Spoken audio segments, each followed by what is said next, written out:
Hola, buenas tardes a todos. Gracias por venir a los presenciales y a los que estáis online. La verdad que hemos tenido un gran éxito hoy, que yo pensé cuando estuve hablando con la comisión de traer este tema, que era un tokenización, no sabía muy bien lo que era, pero bueno, hemos tenido una gran aceptación. Además, vemos que no es el futuro, es el presente. Ya hay muchas empresas que están ya en este mundo. Y aparte, cada vez que hay más negocios se necesitan abogados, necesitamos regulación jurídica, necesitamos también conocer la tecnología esta y lo que nos trae, los pros y los contras. Tenemos también que dar un buen asesoramiento y tenemos que estar formados. Y por esa razón me traigo a Alfredo Muñoz García, que yo creo que es de los mayores expertos que hay en España, que yo puedo conocer y que siempre digo que, por lo menos, creo que es todo lo que estamos aquí, creemos que es uno de los mejores y mayores expertos que hay. Alfredo es doctor en Derecho de la Universidad Complutense de Madrid, premio extraordinario de doctorado, es profesor de Derecho Mercantil de la Facultad de la Universidad Complutense de Madrid, colabora como en Cristo y Blockchain con Grant Thornton, y bueno, aquí puedo hablar muchísimas cosas, pero yo creo que lo más importante es él. Aquí hemos venido a escucharse a él y ya creo que estamos aquí ya sabemos su currículum. Así que, Alfredo, muchas gracias y adelante. Bueno, pues muchas gracias al Colegio de Abogados de Málaga, a la sede de Fuengirola, y especialmente a Javier Rodríguez por la invitación a estar aquí con ustedes y compartir esta tarde. Cuando salí de Madrid hacía menos 2 grados, he llegado aquí 18, así que para mí ha sido una revolución y ha sido suficientemente disruptivo, más que la propia tecnología blockchain, este cambio de poder vivir estos días aquí. Así que enhorabuena por el sitio donde tienen ustedes la fortuna de estar. Bueno, pues yo traigo, para amargarles un poco el día, pues vamos a hablar de, claro, con este clima, pues hablar de tokenización pues va a ser duro. Les pido perdón por la velocidad a la que tengo que hablar, tengo aproximadamente 1 hora, tengo mucho material que explicar y muchas cuestiones que dar. Me imagino que hay gente que no sabe prácticamente nada de lo que es blockchain y de cuáles son las bases. Tengo que explicar un poquito. Déjenme que explique un poquito las bases. Traigo unas slides para partir y tener un guión. Y luego ya entramos en el tema de la tokenización de inmuebles, la regulación, lo que tenemos ahora mismo, cómo se están tokenizando en este momento y cómo vamos a poder tokenizar a partir del 23 de marzo, porque nos cambia la regulación y nos entra en vigor un reglamento de la Unión Europea y está a punto de aprobarse una nueva ley de mercado de valores y servicios de inversión.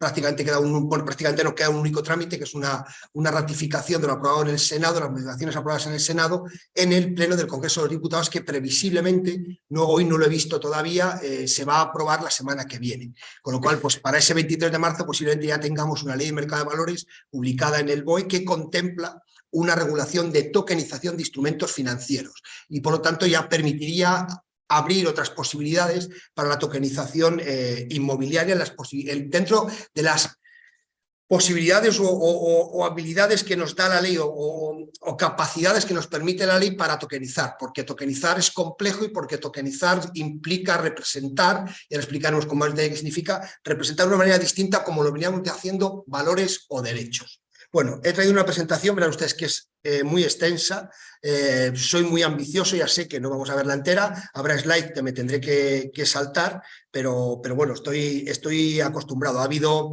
presentaciones que he hecho de 80, sí, ahí la tengo, que me he llevado de 80 y pico slides y al final solamente he terminado presentando 4, porque nos hemos quedado en la tercera o en la cuarta. No vamos a engañarnos, porque la gente ha visto ahí y ha dicho, pues, ¿qué se puede construir sobre lo que tú estás diseñándola? Entonces, soy consciente perfectamente. Entonces, a ver cómo lo ven ustedes. Eso es desde el principio, o lo aumento el tamaño. Ahí, y vete a Zoom. ¿Estás compartiendo? ¿Se ve? Sí. ¿Se ve bien? Entero, toda la pantalla, perfecto. Pues entonces, así ya, y nosotros aquí nos vemos en el ordenador.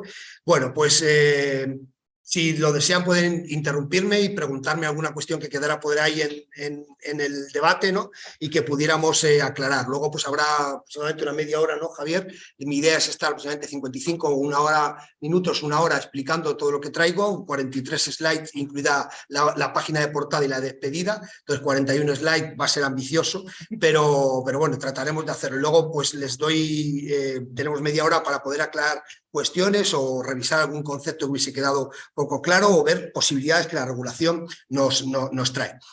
Yo voy a hablar de tokenización de inversiones inmobiliarias, pero obviamente para hablar de inversiones inmobiliarias tokenizadas, pues tengo que hablar de los conceptos previos. Estamos en una tecnología extremadamente disruptiva, en una tecnología que abarca cualquier tipo de sector, que está siendo utilizado como casos de uso en numerosos ámbitos y que empieza en el ámbito de los servicios financieros, ¿no? La tecnología blockchain pues es básicamente una tecnología que nos permite o que trata de permitirnos suprimir o reducir el número de intermediarios en nuestras transacciones y que trata de reducir el nivel de confianza que necesitamos, porque la tecnología nos sustituye ese nivel de confianza mediante la propia virtudes de la tecnología, transparencia, trazabilidad de las operaciones, etcétera, etcétera. Ahora iremos viendo. Bueno, ¿qué es blockchain? Bueno, pues blockchain básicamente es un registro distribuido. Y un registro distribuido es lo que tenemos a la derecha, la imagen de abajo de las dos que tenemos, la imagen de abajo de la derecha del todo, pues es un registro distribuido frente a un registro centralizado que estaría en el extremo de la izquierda, abajo a la izquierda. El registro centralizado tiene dos grandes problemas, uno es el hackeo y otro es la manipulación de datos.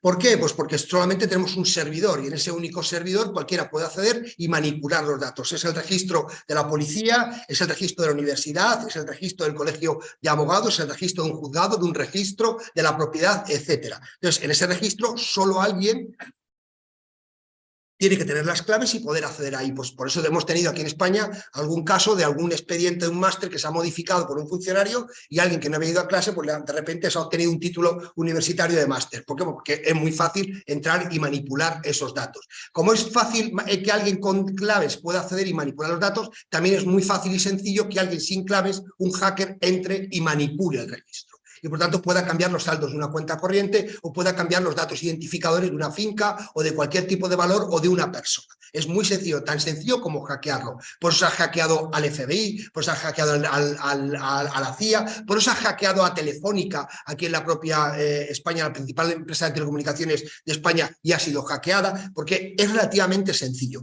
Frente a ello tenemos los registros distribuidos que están a la derecha, distribuidos. Y distribuidos quiere decir que se comparte la información. Una vez que la información se va añadiendo en esa base de datos, se va distribuyendo a todos los que conforman la red de nodos, a todos los que participan en esa red de nodos. La red más distribuida que nosotros conocemos en este momento es la red de Bitcoin, que es un poco la que nos da la composición de la tecnología, todas las virtudes, las eficiencias que ella presenta, pero que blockchain es anterior a Bitcoin, ya existía como registro distribuido. Lo que hace Bitcoin es sumar de otras partes de tecnología ya existentes y la combinación resulta la gracia y resulta por qué tiene un valor Bitcoin en sí mismo. Pero quédense con la figura de los registros distribuidos, porque los registros distribuidos nos permiten eliminar los dos grandes problemas que yo les he dicho y nos permiten... perdón. No se está compartiendo. Hay que dejar pasar.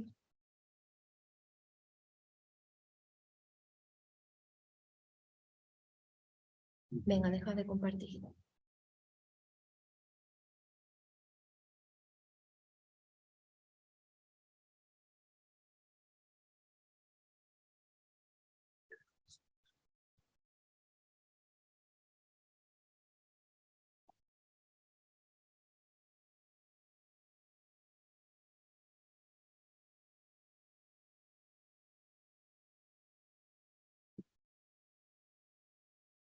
Configuración. ¿Cuál?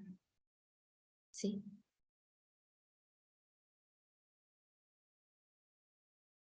No lo veo. ¿En más? No lo veo.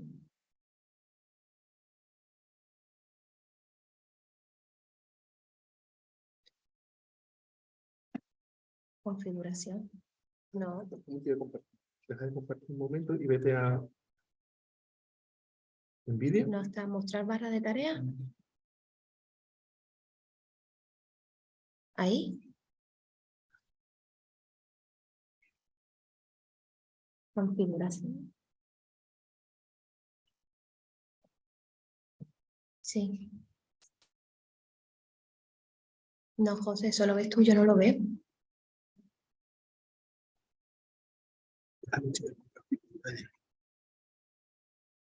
Aquí. No tenemos configuración. ¿Qué quiere No ver? tenemos configuración.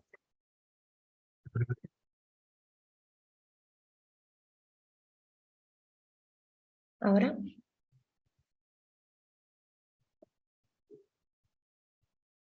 Fin de la presentación. ¿Ahora lo ves?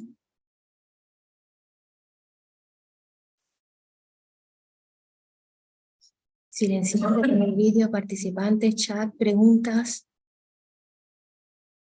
Anotar, control remoto, aplicaciones.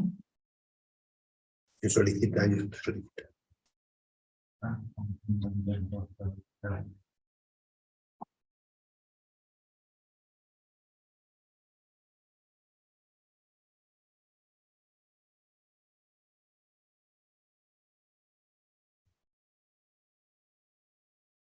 ¿Están ellos de allí?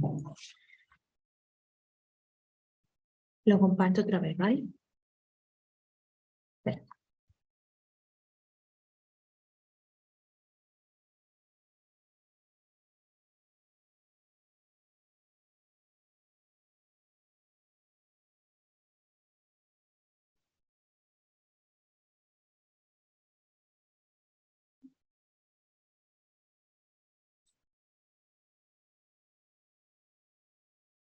Un control tabulador.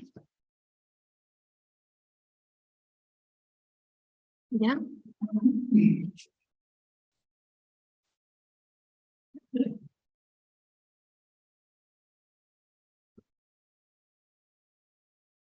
¿Ya? ¿José? Venga, pues listo. ¿Ya? Venga, pasamos a la siguiente. No corra mucho. No corra mucho. Ya recuperamos el tiempo perdido. Estos 7 minutos que me cuenten, o sea, no me los quites. O sea, esto ha sido fallos técnicos, no ha sido fallos míos. Vale. A mí no me es imputable esto. Bueno, vamos a ver si quitamos esto. No, con esta aquí me tiene que tener. Abajo a la derecha.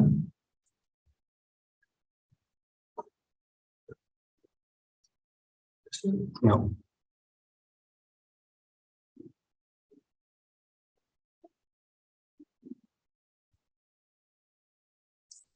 Espera, te pide si prueba.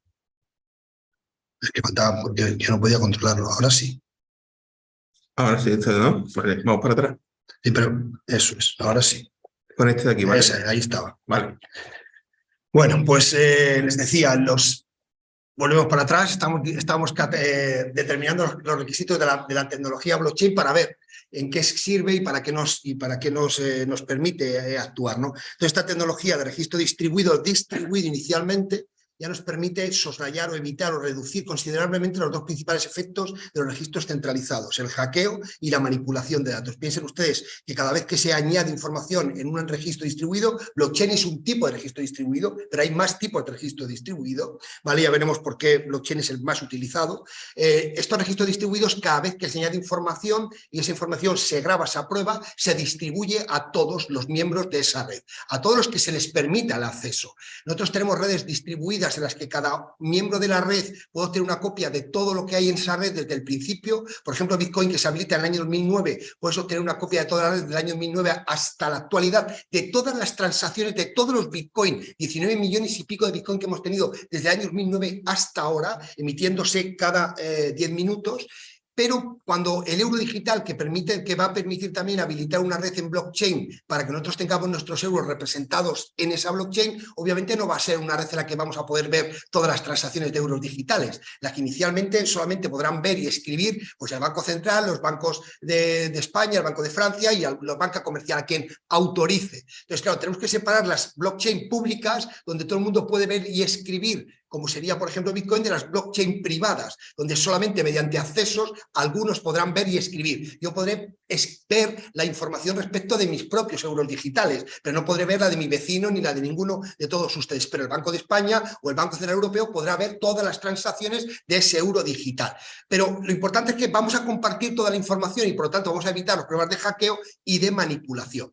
Bien, junto al requisito de registro distribuido hay que tener muy en cuenta que los registros distribuidos pueden ser más o menos descentralizados. Y cuando hablo de descentralización me refiero a cómo se toman las decisiones de validación de las transacciones, cómo se incorpora la información dentro de la blockchain. Y esto puede ser muy descentralizado, por ejemplo Bitcoin, o puede ser ultra centralizado, por ejemplo la blockchain del euro digital, porque ahí las decisiones estarán determinadas por la autoridad, y la autoridad la pondrá el Banco de España o la pondrá el Banco Central Europeo. Mientras que en una blockchain íntegramente descentralizada, lo más descentralizado que hay o que yo conozco es Bitcoin, pues las decisiones se toman por toda la red de nodos.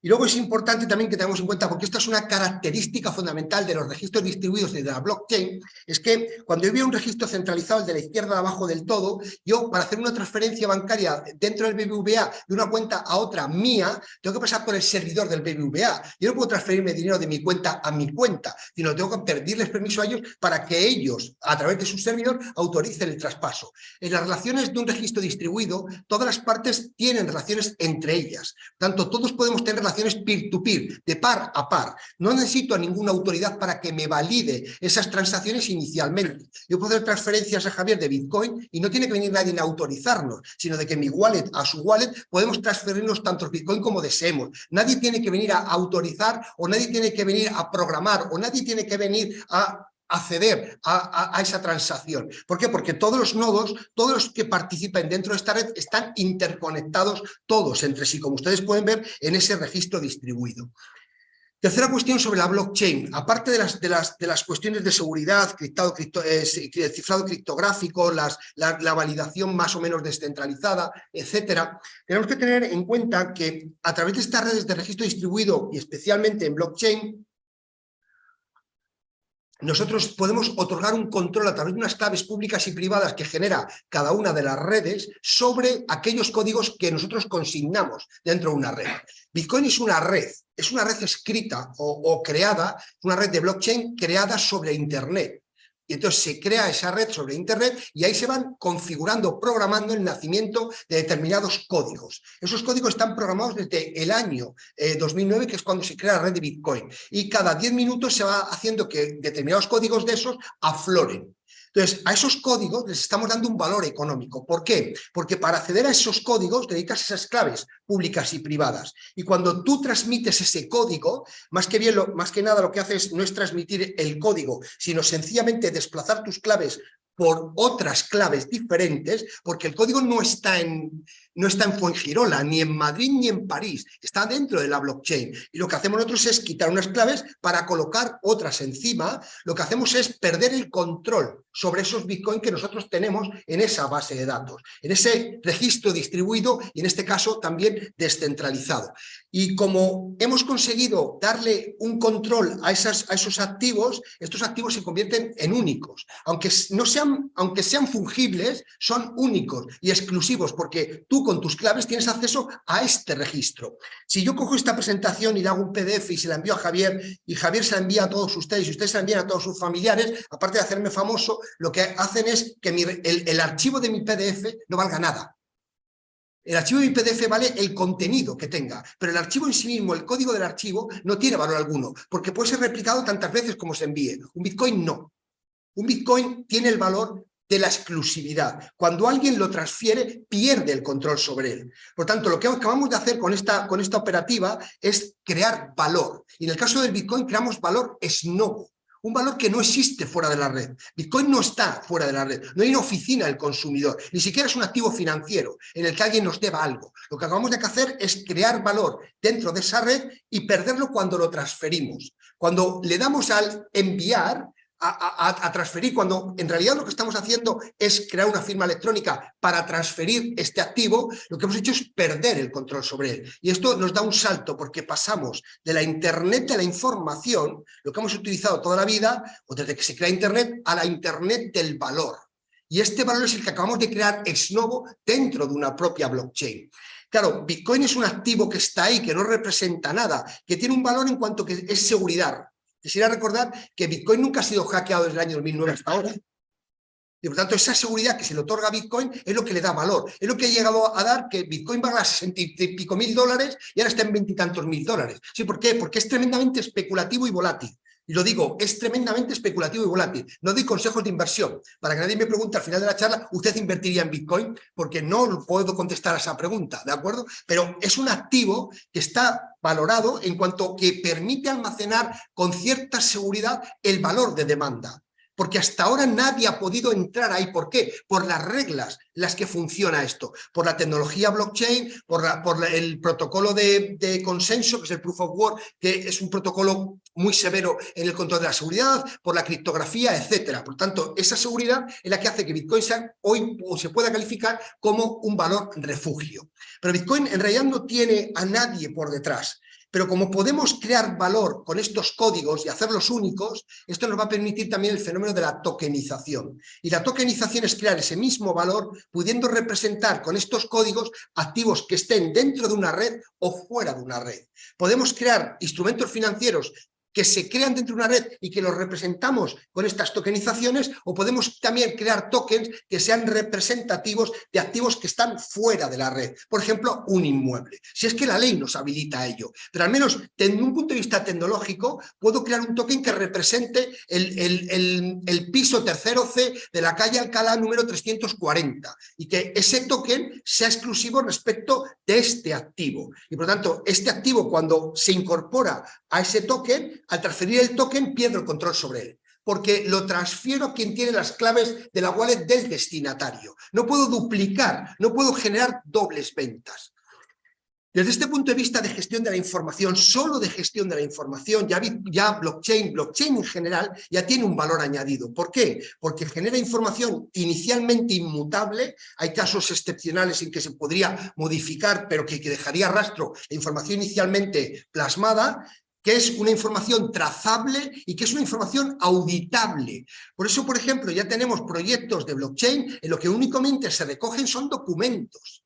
Porque blockchain nos permite certificar información que estamos introduciendo, certificar datos que estamos introduciendo. Cuando hablo de datos no hablo solo de transacciones, hablo de archivos. Por ejemplo, podemos recoger un archivo visual o sonoro en esta reunión y meterla en una blockchain. Y entonces quedará que Javier, o con una identidad digital determinada, ha introducido a una hora y un día este archivo. Porque este archivo genera una función de hash, y esta función de hash va ligada a un archivo determinado. Cuando nosotros firmamos electrónicamente, se genera un hash identificador en ese documento, y entonces fulanito de tal ha firmado a esta fecha y con este día, y nos deja grabado en el documento nuestra firma electrónica. Pues esto es similar a lo que hace un hash en una tecnología blockchain.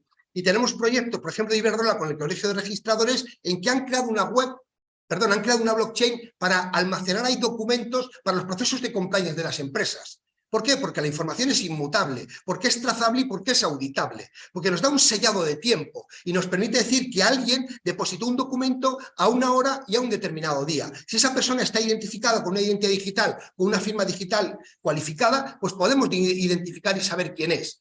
Los registros de blockchain ya tienen un carácter probatorio en estos momentos, pero es que viene un reglamento, que es eIDAS 2, en el que se da un carácter probatorio privilegiado, para que usted pueda aprobar, pueda acreditar en un procedimiento judicial el contenido de una blockchain, si se configura como servicio de confianza, con carácter de prueba privilegiada. Y por lo tanto ya podemos, lo que esté en ese registro, aportar un procedimiento en el que la carga de la prueba se le da a la otra parte. Lo que yo saco de aquí, lo pongo encima de la mesa, derivado de este registro de blockchain como un carácter de prueba privilegiada, te invierte la carga de la prueba. Ahora eres tú el que tienes que probar lo contrario. Por lo tanto, produce, en cierta manera, algunos efectos de notarización. Y tomen esto entre comillas, porque aquí no hay una evaluación del consentimiento, ni de la capacidad, ni de la identidad, pero sí de que alguien puso este documento o puso este archivo en una blockchain en una determinada fecha, que es a veces lo que nosotros vamos, cuando vamos a un notario, a hacer unas determinadas declaraciones, y el notario levanta acta, dice, ha comparecido fulanito de tal, y dice que es Brad Pitt, pues lo dice. El notario no dice si es verdad o mentira, el fulanito de tal ha dicho esto, pues esto lo puede hacer una blockchain, y comparecer y hacer unas determinadas manifestaciones, y a este registro, con eIDAS 2, se le va a dar un carácter de prueba privilegiada en un procedimiento judicial. Bueno, esto es blockchain. Y ahora vienen los smart contracts, un instrumento fundamental en todo esto. Yo, de hecho, empecé en esta tecnología porque conocí los smart contracts. Yo no conocí Bitcoin, conocí los smart contracts que son posteriores Y a raíz de ello empecé a estudiar. Los smart contracts son básicamente código autoejecutable. Dentro de una blockchain introducimos un código y este código, por lo tanto, obedecerá lo que su composición determine. Y entonces podemos introducir un smart contract que nos diga, pues haz un pago a Javier cada día de su cumpleaños de un Bitcoin. Y entonces de mi wallet cada día de su cumpleaños saldrá un Bitcoin y se alojará en su propia wallet. Entonces el código no es inteligente, es sencillamente un mandato. Una prestación puede representar una prestación que se va a autoejecutar según la hayamos programado. Y esa prestación puede identificar cualquier prestación de un contrato. Claro, tiene que haber contrato. De un punto de vista de juristas, nosotros sabemos que necesitamos consentimiento, objeto y causa. Y que si no lo tenemos, no tenemos contrato. Pero ese contrato no tiene por qué estar en la red. Ese contrato puede estar fuera y decidimos que alguna prestación de ese contrato se va a ejecutar dentro de una blockchain. Lo que nos asegura este smart contract es que cuando llegue la fecha, el smart contract se va a ejecutar. Ahora, ¿es ejecutable? ¿Por qué digo si es ejecutable? Porque a veces el smart contract tiene que salir fuera de la red. Tiene que preguntar un dato. Por ejemplo, si yo hago una apuesta, típico supuesto de quién va a ganar la Copa de Europa, pues tiene el smart contract tiene que ir a alguien a preguntarle fuera quién ha ganado la Copa de Europa. Podrá ir a la federación, a la FIFA, a la UEFA, podrá ir al diario AS, podrá ir a mi vecino, da igual, pero alguien le tiene que preguntar. Y ahí aparece una figura que se llaman oráculos. Y los oráculos lo que hacen es suministrar datos para los smart contracts. Entonces el smart contract utiliza una lógica if then, si ocurre un evento, aplico esta consecuencia. Si no ocurre, no la aplico. Y a partir de aquí podemos ligar todos los smart contracts que queramos. Y los smart contracts lo que van a asegurar es que cuando llegue la fecha se pueden ejecutar. Perdón, se van a ejecutar. Ahora, rompo un mito, lo siento, los smart contracts no tienen por qué ejecutarse. Si hemos programado para que haya condiciones por las que no se ejecute el smart contract. Por ejemplo, que pasen por un juzgado y que pregunten al juez de primera instancia si hay alguna medida cautelar que adoptar antes de ejecutarse. O que pasen por un notario o por un abogado. Por tanto, alguien puede tener un control sobre el smart contract. De hecho, las regulaciones que vienen sobre el smart contract, por ejemplo, la Data, que es la regulación sobre los datos en la Unión Europea, como desarrollo de qué hacer con los datos a raíz del reglamento, y cómo tratar los datos, trata los smart contracts y piden ese proyecto inicial que los smart contracts puedan ser reversibles. Puedan dejarse sin efectos. Si, por ejemplo, están programados y están determinando, yo digo, oye, cada día del cumpleaños de Javier haz el pago de un Bitcoin. Y programamos mal y resulta que lo que pones cada día haz un pago de un Bitcoin a Javier. Y entonces, como el smart contract está mal programado, tenemos que prever alguna solución para revertir ese efecto del smart contract, si utiliza datos personales. Y entonces, en esa regulación ya dice, aquí hay que prever alguna salida. Y entonces, posiblemente los smart contracts tengamos que reenviarlos a algún sitio para poder darles un control, para que alguien pueda adoptar una medida cautelar, como por ejemplo la suspensión del smart contract. Oiga, porque la otra parte no ha cumplido, pues yo no se me puedo obligar a mí a cumplir. Y como yo no cumplo, excepto inadiplente contratus, tú no me puedes exigir el cumplimiento. Pero si has programado un smart contract, el smart contract, llegada la fecha, se va a ejecutar, salvo que lo reenviemos a algún sitio y haya un control. Pero inicialmente el smart contract lo que nos da es una ejecución asegurada en los términos programados. Y esto es tremendamente efectivo, por ejemplo, para asegurar una prestación de pago o de entrega contra pago. Cuando nosotros entregamos una mercancía y el cliente está satisfecho, que se automatice el pago. Y para esto tiene que estar la operación dentro de la blockchain. Y la operación tiene que ser atómica, de tal manera que no se pueda desgajar. Cuando hablo de átomo, hablo de que ya no podemos repartir más. Ya el átomo no se puede partir. Podemos partir las moléculas, pero no el átomo. Entonces, cuando hablamos de operaciones atómicas es porque la operación solo se hace de un tirón. Por tanto, si hacemos entrega contra pago, al producir la entrega, se produce el pago. Porque si no, no se produce la entrega. Son operaciones simultáneas. Entonces, la operación es un poco como las máquinas del vending. Cuando ustedes meten la moneda y automáticamente se produce todo. Pero esa operación no es atómica, a veces no nos da la bebida. Sin embargo, en estas operaciones atómicas de blockchain, cuando se configuran como atómicas, o se produce toda o no se produce nada de la operación. No es desgajable, no son dos prestaciones una detrás de la otra, sino que van acompasadas y amortiguadas simultáneamente. Y esto es tremendamente eficiente porque nos elimina muchos riesgos financieros. Por ejemplo, en mercados financieros, entrega contra pago. Cuando nosotros vamos, por ejemplo, a comprar una acción, tiene que haber alguien, un depositario central de valores, que nos asegure la entrega de la acción contra la entrega del precio. Y tiene que comprobar que las dos prestaciones se pueden ejecutar y se ejecutan, porque si no lo lleva a cabo. con un smart contract podemos automatizar la operativa. Si el instrumento financiero está en una blockchain y tenemos un dinero tokenizado, y ahora hablaré del dinero tokenizado, cuando nosotros hacemos una operación atómica decimos solo se entrega la acción si simultáneamente hay un saldo que se desprende de la cuenta del comprador y va directamente a la wallet del vendedor. Y por lo tanto, esa entrega automatiza justamente con el pago. Esto nos lo permiten los smart contracts. Los smart contracts nos permiten cantidad o multitud de prestaciones que pudiéramos asegurar su cumplimiento a través de esta codificación. Llegamos al tema de las tokenizaciones. Y la tokenización básicamente es representar o incorporar digitalmente un valor o un derecho a un registro DLT. Y eso significa que vamos a poder representar cualquier tipo de derecho, cualquier tipo de activo, cualquier tipo de valor que pudiéramos imaginar, ¿no? Desde Bitcoin, que es un valor que se crea ex novo, hasta cualquier tipo de referencia que tuviera un valor en sí mismo, ¿no? Cualquier índice o cualquier tipo de activo que pudiéramos representar aquí, que prácticamente son todos, salvo los personalísimos, porque incluso podíamos representarlos, aunque no transferirlos. Por ejemplo, la identidad digital. Un token puede representar la identidad digital de cualquiera de nosotros. Está previsto que ese reglamento eIDAS 2 que yo les hablaba, a finales de este año ya tengamos un proyecto de wallet española, una identidad digital española para cada ciudadano que nos permita habilitarnos frente a todos los servicios públicos y frente a todos los servicios privados que se sumen a ese servicio, a esa identidad digital que te legitima frente a los servicios públicos.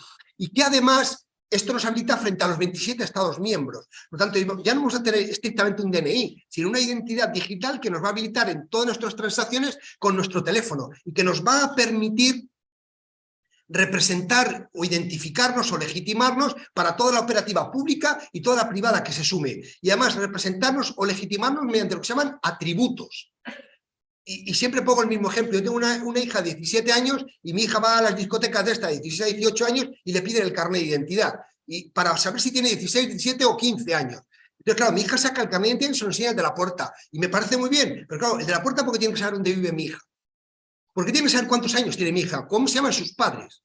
¿Por qué tiene que saber esos datos? Si lo único que tiene que saber de mi hija es si tiene más de 16 años. Es el único dato que es necesario. Entonces, con la identidad digital vamos a poder identificarnos a través de atributos. Es decir, que mi hija va a sacar su móvil, el móvil va por ejemplo, a identificar su huella dactilar o va a identificar cualquier otro tipo de acceso o, por ejemplo, su rostro y va a enviar un requisito para que una entidad certificante diga la persona con ese rostro tiene más de 16 años. Y por lo tanto no tengo que decirte cómo se llama, ni dónde vive, ni cuál es su fecha de nacimiento. Y esa identidad por atributos nos va a legitimar para proteger nuestros datos. Y entonces van a acompañar todas nuestras certificaciones. Oiga, pues yo soy abogado, pues me tiene usted que acreditar su colegiación. Pues entonces llamo al Colegio de Abogados de Málaga y ellos certifican que usted es colegiado. Pero no necesita saber nada más. Sencillamente que usted es un colegiado en activo y por lo tanto puede entrar en este proceso judicial. O que usted es un licenciado en Derecho. Pues tendría que llamar a la universidad donde cursé y estos certifican ese dato. Pero no necesitamos más datos para ello. Pues este proyecto de identidad digital es lo que nos viene en ese eIDAS 2 también y que nos va a hacer evolucionar para tener nuestra identidad dentro de ahí, porque vamos a tokenizarla. Y cuando hablamos de tokenizar, hablamos de cualquier tipo de elemento que pudiéramos representar en esta DLT. Y cuando representamos en DLT algo, no solamente lo representamos, sino que lo podemos emitir ahí, y lo podemos almacenar, y lo podemos transmitir, y lo podemos colateralizar. Por lo tanto, podemos hacer todo lo que queramos en esa red blockchain, en esos registros DLT, con los derechos que estamos representando. Si empezamos a representar vehículos automóviles que no están registrados, pues podemos tener una blockchain todos los automóviles de España. Y si yo quiero transferir un vehículo, yo no tengo que ir a firmar un contrato por escrito. Sencillamente lo que tendré que hacer es transferir el token que representa el vehículo con matrícula de Madrid o con matrícula XJZV. Y entonces, en esa blockchain, todo el mundo que quieras, a todo el mundo que se le dé acceso, podrá ver la representación de ese derecho. Bien, quisiera aclarar una cuestión con esta imagen de aquí de la izquierda, porque siempre me ocurre, ¿no? Siempre hay una pregunta que me dicen, pero esto de lo cripto no es todo una estafa. Bueno, esto es importante, porque me pone muy nervioso, ¿no? Pero es verdad que todo el mundo tiene que entenderlo y tampoco sé cuál es su nivel. A ver, esto es una tipología de criptoactivos, lo que está aquí abajo a la izquierda. Entonces, lo que estamos diciendo que es tokenizar todo tipo de derechos. Nosotros tenemos aquí a Bitcoin, aquí arriba en el medio, y Bitcoin es un almacén de valor. Pero nosotros vamos a tokenizar a partir del 23 de marzo acciones. Vamos a empezar a tokenizar obligaciones de una sociedad, participaciones de fondos de inversión. Por lo tanto, instrumentos financieros plenamente legales. Y esos están aquí en security tokens. pero también son criptoactivos. ¿Son también una estafa? ¿Acciones de Telefónica tokenizadas? Si tokenizo una acción de Telefónica es una estafa, pero si no la tokenizo, no. ¿Vale? Pero luego tenemos NFTs. Los NFTs, por ejemplo, se están utilizando en Estados Unidos para representar inmuebles. Son non-fungible tokens. Por un NFT representa un derecho de propiedad de un inmueble. Entonces, ¿estos también son una estafa? Pueden serlo, pero ¿son una estafa porque utilizan una determinada tecnología? Luego tenemos dinero. Todo esto es lo que se llama stablecoin. Y hay stablecoin en que, con procesos de auditoría, determina que por una stablecoin hay $1 en un banco norteamericano. También es una estafa porque nosotros tenemos multitud de criptoactivos. No solamente hay criptomonedas, pero las criptomonedas no son todas una estafa. Habrá estafas y no. Bitcoin no es una estafa. Podrás dudar o no de él. Y digo, Bitcoin es un activo altamente volátil y especulativo. No apto para personas con problemas de sofoco, porque te puede dejar sin aliento, ¿vale? Pero es un activo de inversión y aquí se refleja como un almacén de valor, que es lo que se está utilizando. Por ejemplo, el Líbano es un estado fallido. El Líbano, los bancos se han caído todos, el Estado se ha derretido completamente. Y entonces la gente va al Líbano con pistolas para ver si le devuelven su dinero en el banco. Y los bancos dicen, ¿pero qué dinero? Si el dinero se lo prestamos a no sé quién, el dinero salió. No, recuerden ustedes que el dinero del banco es una reserva fraccionaria. La gente pone un dinero en el banco y el banco lo presta, y como mucho le exigen que ponga el 10% en unas reservas bancarias o en las reservas del propio banco. Como mucho. Por tanto, tú no tienes tu dinero. Cuando pones el dinero en un cajero, vean que el cajero rápidamente te lo lleva para adentro, ya lo has perdido. Ya no eres el propietario del dinero. Lo que tienes es un derecho de crédito contra la entidad financiera, pero ya no eres el titular del dinero. Hay un derecho de crédito. Parece que hay un fondo de garantía por si lo pierdes, hasta de 100.000 euros por persona y entidad. En el Líbano los bancos se han caído. Y entonces la gente está pagando deudas con stablecoin y está ahorrando con Bitcoin. Y la mayoría de la gente, la mayoría de los establecimientos en el Líbano aceptan el pago con stablecoin, que son dinero convertido, son moneda digital, moneda fiat tradicional, euros, dólares, convertidos en criptoactivos respaldados por estas monedas fiat, con depósitos en bancos. Teóricamente, en muchos casos, falta parte de los depósitos, pero en las principales, teóricamente hay una certificación del contenido. Por ejemplo, el USDC es una moneda que representa un USDC, $1 en depósitos bancarios. Y esto lo certifica Grant Thornton, que es una de las principales auditoras del mundo, con informes trimestrales, que audita cuántos stablecoins has emitido y cuántos dólares tienes en el banco. Y cómo coincide lo certifica trimestralmente. ¿Vale? Por tanto, es como aquí diríamos un dinero electrónico, similar al dinero electrónico. Entonces, esto se utiliza como medio de pago en el Líbano. Pero tenemos multitud de supuestos en los que nos estamos encontrando que, por ejemplo, los ciudadanos ucranianos a los que se les permite el acceso a la Unión Europea, por la guerra que está habiendo allí, se les han abierto las puertas, pues no pueden traer su dinero de Ucrania. ¿Por qué? Porque entonces quitan las reservas bancarias de las entidades de Ucrania. Bueno, pues tengo mis ahorros en oro. Bueno, pues trate oro de Ucrania para acá y asume el coste de dinero, de transporte y de custodia. Pero si tú llevas tus Bitcoin, pues resulta que mucha gente que de allí se está viniendo y lleva criptoactivos. Y pasa la frontera polaca y lo que viene son con sus criptoactivos. ¿Y dónde llevan los criptoactivos? ¿En el bolsillo? No. En tu cabeza o en un pendrive donde van las claves de los criptoactivos. Y con esas claves tú te puedes acceder a tus criptoactivos en cualquier parte del mundo. Pero estamos encontrando que la gente está utilizando esto como depósito de valor, como un ahorro, como un depósito de seguridad, que son activos altamente volátiles y especulativos, y lo reitero, pero que tienen una funcionalidad o están sirviendo para algo. Y por eso está aquí separado. Y luego tenemos criptomonedas que son smart contracts, que sirven para los smart contracts. Ethereum es lo más representativo. ¿Por qué? Porque sirve para que todo el mundo construya sobre Ethereum. Y se ha convertido pues, en una especie de fuel, de gasolina, para que Ethereum pueda funcionar. ¿Quieres construir en Ethereum? Paga. Y pagas con tu gasolina y vas construyendo tu app y vas construyendo tus desarrollos. Y luego tenemos pues, las digital currency, las criptomonedas que no tienen nada detrás, con lo que la gente especula, que no necesariamente son estafas, pero que son una parte muy pequeña de toda esta amalgama de criptoactivos. No podemos confundir la tecnología que se está utilizando con algunos casos que puedan utilizarse para estafar. Esto no es aceptable, porque, insisto, si no, vamos a decir que las acciones telefónicas tokenizadas son una estafa porque utilizan una tecnología. Y hay que separar y desgajar y hay que integrar cada parte dentro de este amplio esquema. Bueno, los beneficios de las tokenizaciones son, yo siempre lo digo, esta slide se me queda corta, a veces tengo que poner anexos, donde me explican, háblame de las tokenizaciones, una charla de 1 hora, pues tengo que poner anexos porque ya se me queda corto. Los beneficios de las tokenizaciones son reiterados. Los beneficios son, por ejemplo, dinamizar la inversión. Son, por ejemplo, democratizar la inversión. Para comprar un inmueble necesitas 200.000 o 300.000 euros aquí en Fuengirola. Pero si tú haces partes alícuotas de 100 euros, permites que cualquiera pueda entrar en esa inversión.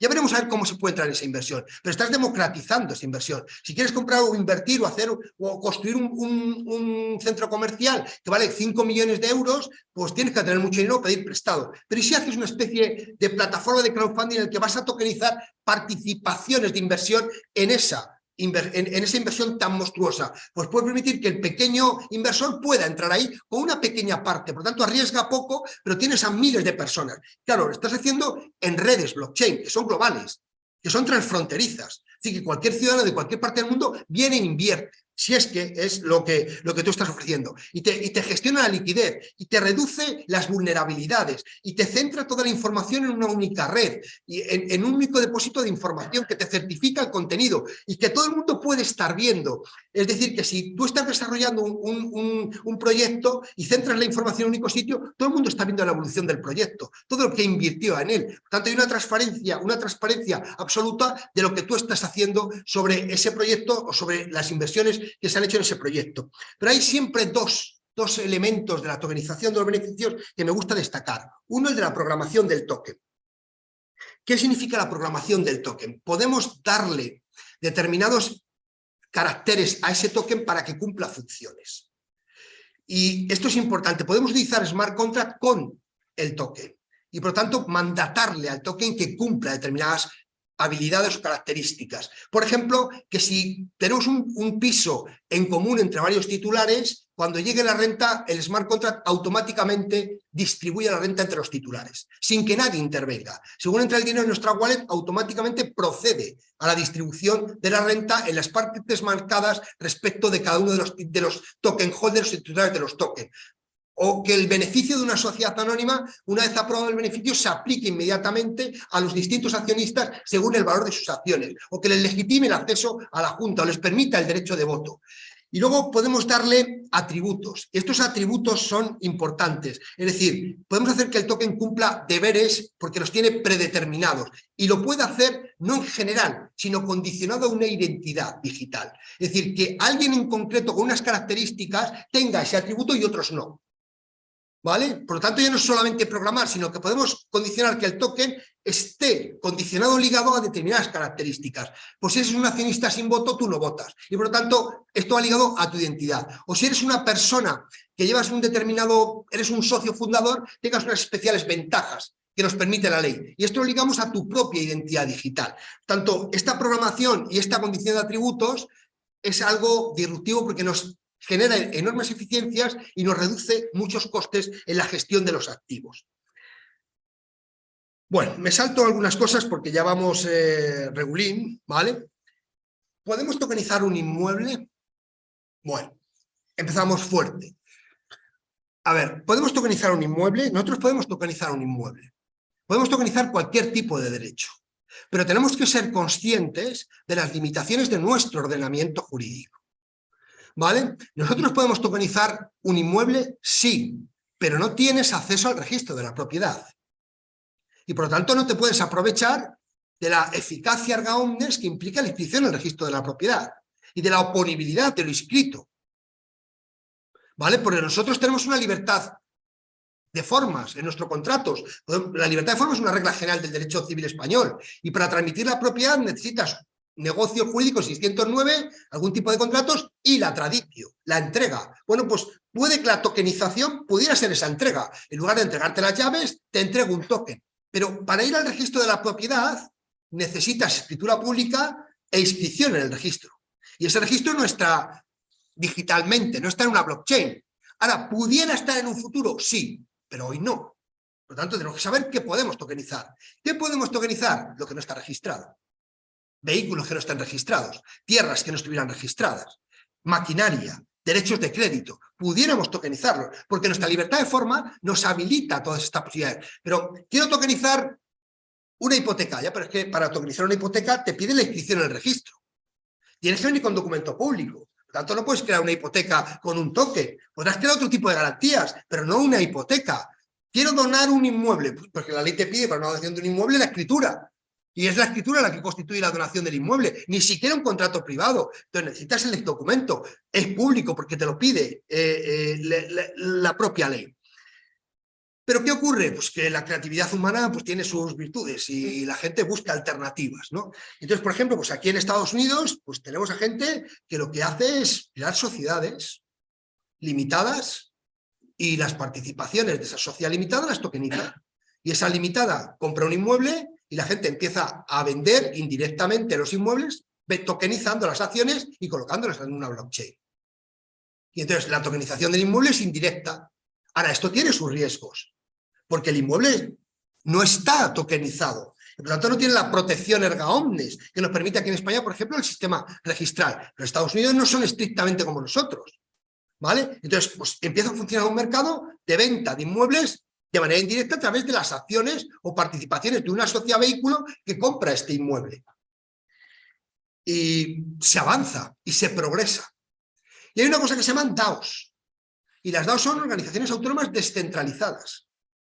Son paquetes de smart contracts, si los quieren llamar así, donde gran parte de las decisiones ya están adoptadas porque están preestablecidas, donde se permiten determinadas decisiones que se voten por parte de los titulares de la DAO. Y esa votación hace que la DAO autoejecute el mandato. ¿Cómo? Vía smart contract. Por lo tanto, son entidades en las que se tiende a suprimir el órgano de representación y a legitimar a lo que aquí sería una junta de socios, en la que nos reunimos, votamos y ahora necesitamos que el administrador de la sociedad ejecute el mandato que le da la junta. ¿Que lo puede ejecutar o no? Bueno, pues en Estados Unidos hay estados 3 que permiten la constitución de DAOs. Aquí en Europa no están permitidas.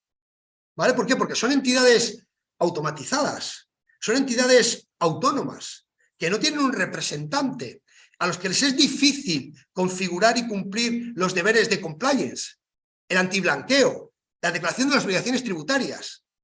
¿Vale? Entonces, ahí en Estados Unidos, estos estados, lo que se les permite es crearlas a través de sociedades limitadas. Y entonces, exteriormente tienes una limitada, pero interiormente has constituido una DAO. Y entonces, la evolución del mercado inmobiliario ha subido de nivel. ¿Por qué? Porque aquí tenemos a entidades que montan una configuración de participación en una sociedad limitada, venden los tokens, se compra el inmueble y cuando se ha comprado el inmueble, se deja la limitada fuera y los token holders, titulares de los tokens, empiezan a gestionar el patrimonio inmobiliario mediante la DAO. Y entonces hemos eliminado al tercero gestor y permitimos a los titulares que ahora gestionen como ellos quieran. Y decían, por ejemplo, cambiar el plazo de alquiler, porque cuando tú entres en una tokenización, al principio más o menos está marcado que tú vas a entrar en una tokenización durante unos años en los que el inmueble se va a alquilar. Y se va a alquilar durante unos años hasta que se encuentre un determinado precio de venta. Y cuando se encuentra ese determinado precio que te da un reembolso retribuido, se vende el inmueble. Pero, claro, esto está en función de un tercero. Y ese tercero es el que te gestiona. Bueno, pues en el mercado inmobiliario norteamericano, en algunos casos, se ha dado un salto mayor y se ha dicho, os entregamos esto, ya estáis como titulares y ahora gestionáis vosotros a través de la DAO, que automatiza casi todas las tomas de decisiones. Bueno, y aquí en España, ¿podemos tokenizar el sector inmobiliario? Pues no podemos tokenizar los inmuebles. No podemos tokenizarlos con efectos erga omnes. No podemos tokenizarlos porque tenemos que ir al registro. Por lo tanto, ¿para qué los tokenizas? Es un añadido. Otra cosa es que busquemos otro tipo de tokenización, pero no en sí misma del inmueble. De futuro, pues podemos hablar luego si quieren de mi posición, pero claro que se puede, solamente hay que cambiar la ley. Y hay que llevarse el registro de la propiedad a un registro de la propiedad en blockchain. El registro de la propiedad físico, lo habrá aquí en Fuengirola, me imagino, pues crear un registro de la propiedad de Fuengirola en tecnología blockchain. Y luego ya veremos a ver cómo lo configuramos, quién valida las transacciones. Pero inicialmente nosotros no podemos tokenizar esos inmuebles porque el derecho de propiedad sigue, porque lo dice la ley hipotecaria, en el marco del registro de la propiedad. Y por lo tanto, cuidado con las tokenizaciones puras de inmuebles, porque tiene un carácter jurídico obligacional, pero no jurídico real, porque el derecho real sigue allí alojado. Por lo tanto, cuidado con esta cuestión. La tokenización del dinero. Tengo que explicar, siempre hay que explicar tokenización del dinero, porque el dinero está en todas partes. Y para que todo el sistema de tokenización funcione, necesitamos dos elementos esenciales. Uno, tokenizar la identidad digital, que lo trae EIDAS 2, y dos, tokenizar la prestación dineraria. Necesitamos hacer operaciones atómicas y para las operaciones atómicas tiene que haber prestación dineraria tokenizada. Bien, nosotros no tenemos las 3 cualidades del dinero esenciales que casi cualquier persona pediría: seguridad, acceso universal y digitalización. Nosotros solo tenemos seguridad y acceso universal, dinero cash o acceso universal y digitalización, depósitos bancarios. Pero recuerden que los depósitos bancarios no es estrictamente dinero, son derechos de crédito contra un banco. Lo que pasa es que otra cosa es que el ordenamiento les reconozca efectos extintivos como al dinero. Pero el dinero es monedas y billetes, ¿de acuerdo? Bueno, hay 3 tipos de dinero tokenizado: las criptomonedas, las stablecoin y las CBDC. Las CBDC son Central Bank Digital Currency, moneda digital de banco central, lo que aquí en Europa sería un euro digital. Vamos a analizarlo. Las criptomonedas, la más básica es Bitcoin, la más elemental, la que más éxito tiene. Es moneda de curso legal en 2 estados en el mundo: El Salvador y la República Centroafricana, nada más. Pero luego es utilizado en algunos otros territorios, Miami, el Zug de Suiza, que es un cantón, etcétera, algunos otros pequeños, donde se puede considerar que su pago es equivalente al dinero. En Europa, no. No es dinero ni tiene naturaleza monetaria. Y por eso cuando pagas algo con un Bitcoin es una permuta. Y eso implica que tienes que tributar en la declaración de la renta o en el impuesto de sociedades consiguientemente, por la diferencia entre el valor del Bitcoin cuando lo adquiriste y el valor cuando lo sueltas como medio de pago. Es una permuta, es como pagar con un piso, con un ordenador o con un teléfono. No es dinero. ¿Puede que lo sea el día de mañana? No lo sabemos, pero hoy no es dinero. Además de que tiene poco sentido, por ejemplo, firmar un contrato a plazos con Bitcoin. ¿Cómo vas a pagar con Bitcoin si tu unidad de cuenta es el euro? Y si empieza a volar aquello, empieza a hacerse volátil, ¿cómo vas a pagar? Voy a comprar un vehículo y pago con un Bitcoin, que hoy vale 23.000, y te voy a pagar el precio dentro de un año, y si vale dentro de un año 100.000. Tú tienes que pagar un Bitcoin, y tu unidad de cuenta sigue siendo el euro. Y para que haya dinero tienes que tener 3 elementos: unidad de cuenta, medio de cambio y almacén de valor. Bitcoin es almacén de valor, solo. Esto es lo que hoy sería. ¿Puedes pagar? Sí, pero como puedo pagar también con un coche. Pero eso no quiere decir que sea dinero. No tiene naturaleza jurídica de dinero, pero tiene naturaleza de reserva de valor o de activo de inversión. Como las criptomonedas son tan extremadamente volátiles, aparece lo que se llaman las stablecoins. Y las stablecoins son criptomonedas referenciadas a un activo. Y estas criptomonedas referenciadas a un activo, justamente lo que tratan de mantener es la estabilidad de su valor, anclarse a ese activo. Fundamentalmente casi todas están al dólar y empiezan a aparecer euros digitales. O sea, stablecoin referenciadas al euro, no euros digitales, estrictamente. Dentro de las stablecoin hay 4 tipos de respaldos.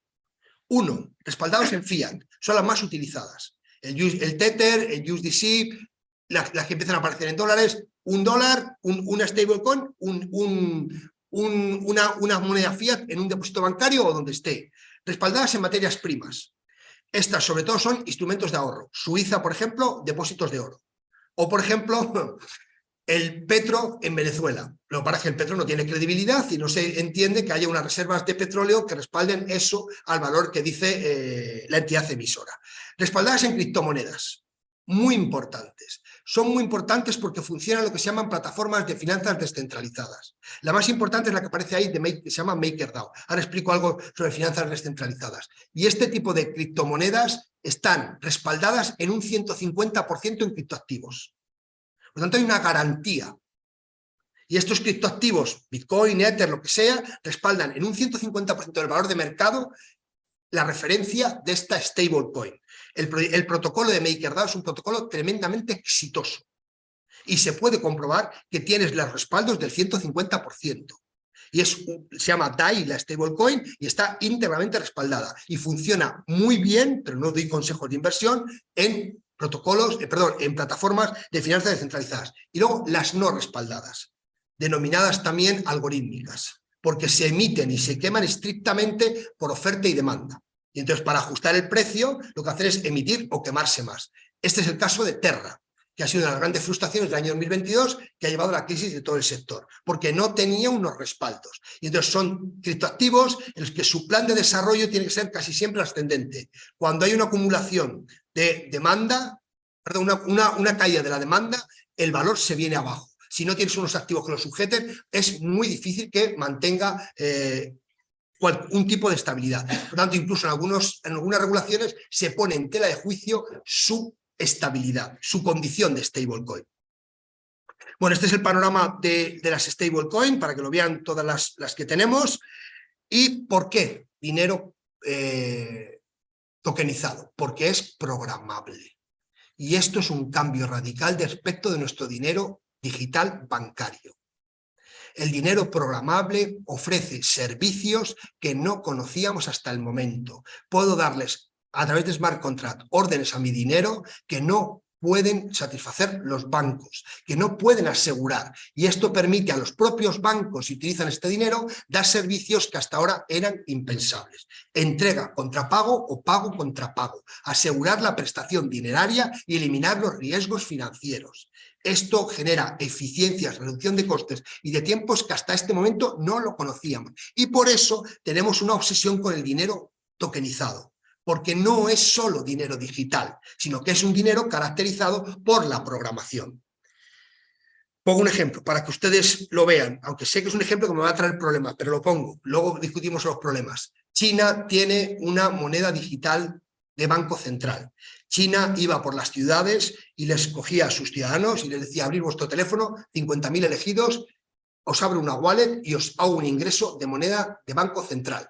Y este dinero de banco central está programado. Yo os lo regalo y por lo tanto os lo programo. Tenéis hasta el domingo para gastarlo en estas tiendas y en estos productos. Si el domingo a las 12 de la noche no os habéis gastado el dinero vuelve al Banco Central, porque está programado de esa manera. Si os lo gastáis en el comerciante, ya se quita ese código de retorno y el comerciante ya lo podrá gastar o pagar con él lo que quiera. No podéis pagar nada que no esté en el listado de estos productos. Por lo tanto, puedo programar. Y ahora imagínense cuántas posibilidades tiene el dinero programable.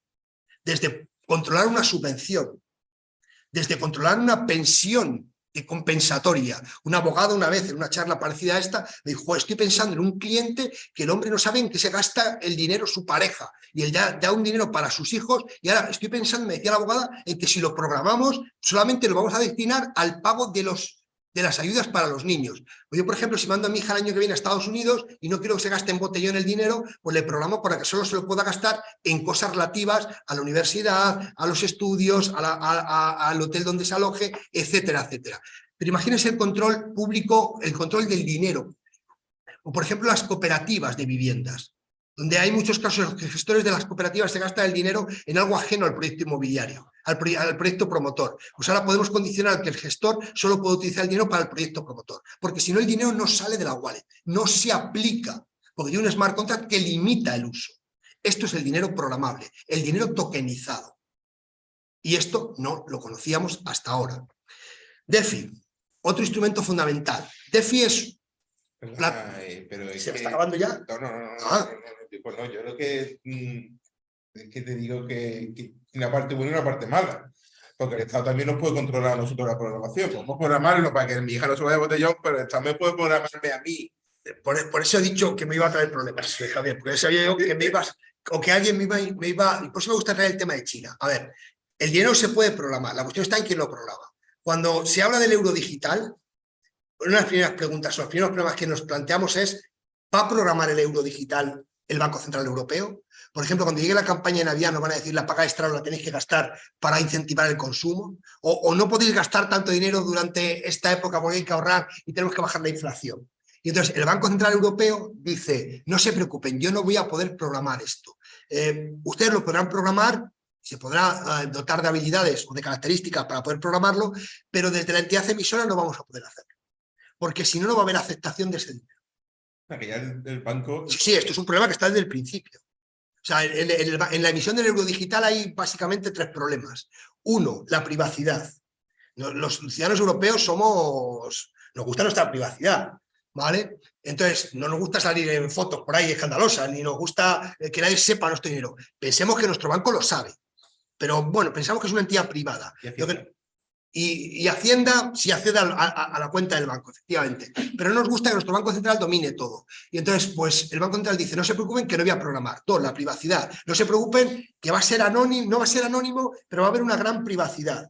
Este problema de la privacidad está ahí. De hecho, yo, por ejemplo, defiendo que haya transacciones de euros digitales, pero que hasta determinada cuantía, por ejemplo, lo que nos permiten utilizar el dinero en efectivo, sean off-chain, perdón, sean offline.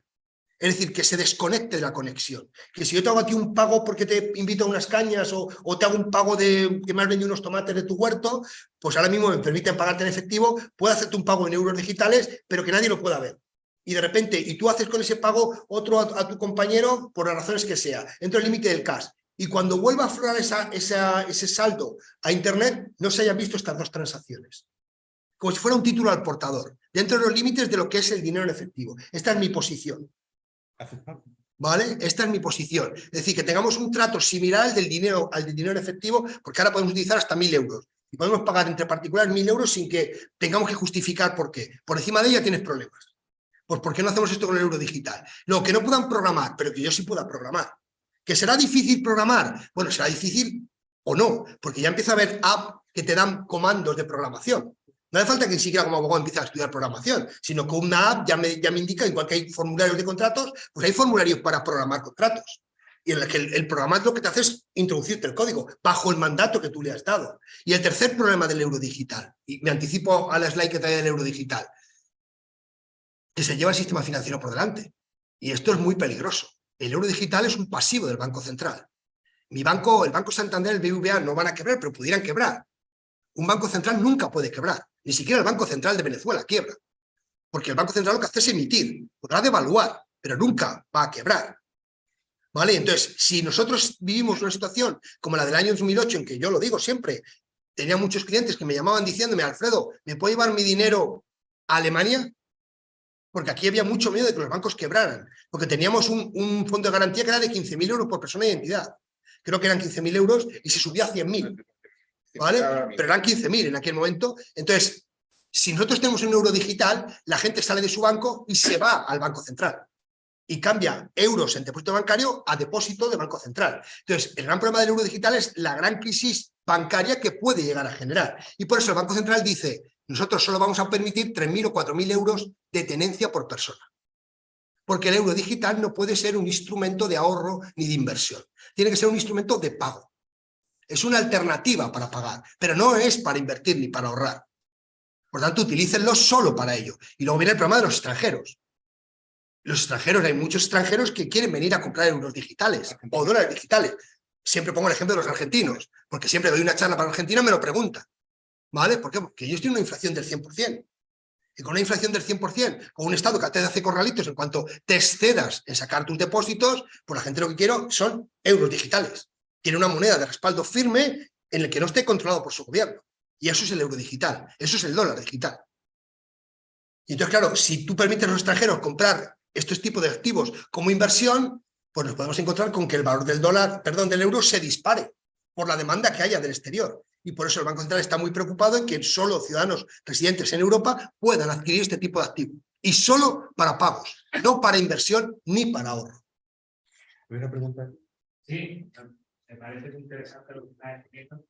Tal y como lo pone, yo entendería que realmente se van a empezar a hablar de nuevos retos legales solamente desde el punto de vista de normalización, que es una de las preguntas que tenía para el final de la ponencia, pero ya la adelanto porque hoy en día se está dando supuestos donde hay empresas privadas que tienen protocolos ya establecidos, normalizados, reglas, como pueden ser como las normas ISO y demás, en la que regulan determinados procesos, determinada emisión de tokens, determinadas formas de rendimiento y funcionamiento de la blockchain, pero también están en los organismos públicos, ¿no? El gran reto. Y muchas veces el reto es si va a ser esa normalización o esa normatividad va a ser nacional, va a ser internacional, porque la proyección de todos estos activos es de carácter internacional. Hoy en día es muy común que gente en España, bueno, muy común, en el entendido de la materia, pues quieran invertir, comprar un token en Estados Unidos para comprar una inversión de una vivienda que está en México, por ejemplo. Hay proyectos en España que se hacen sobre ese tema inmobiliario.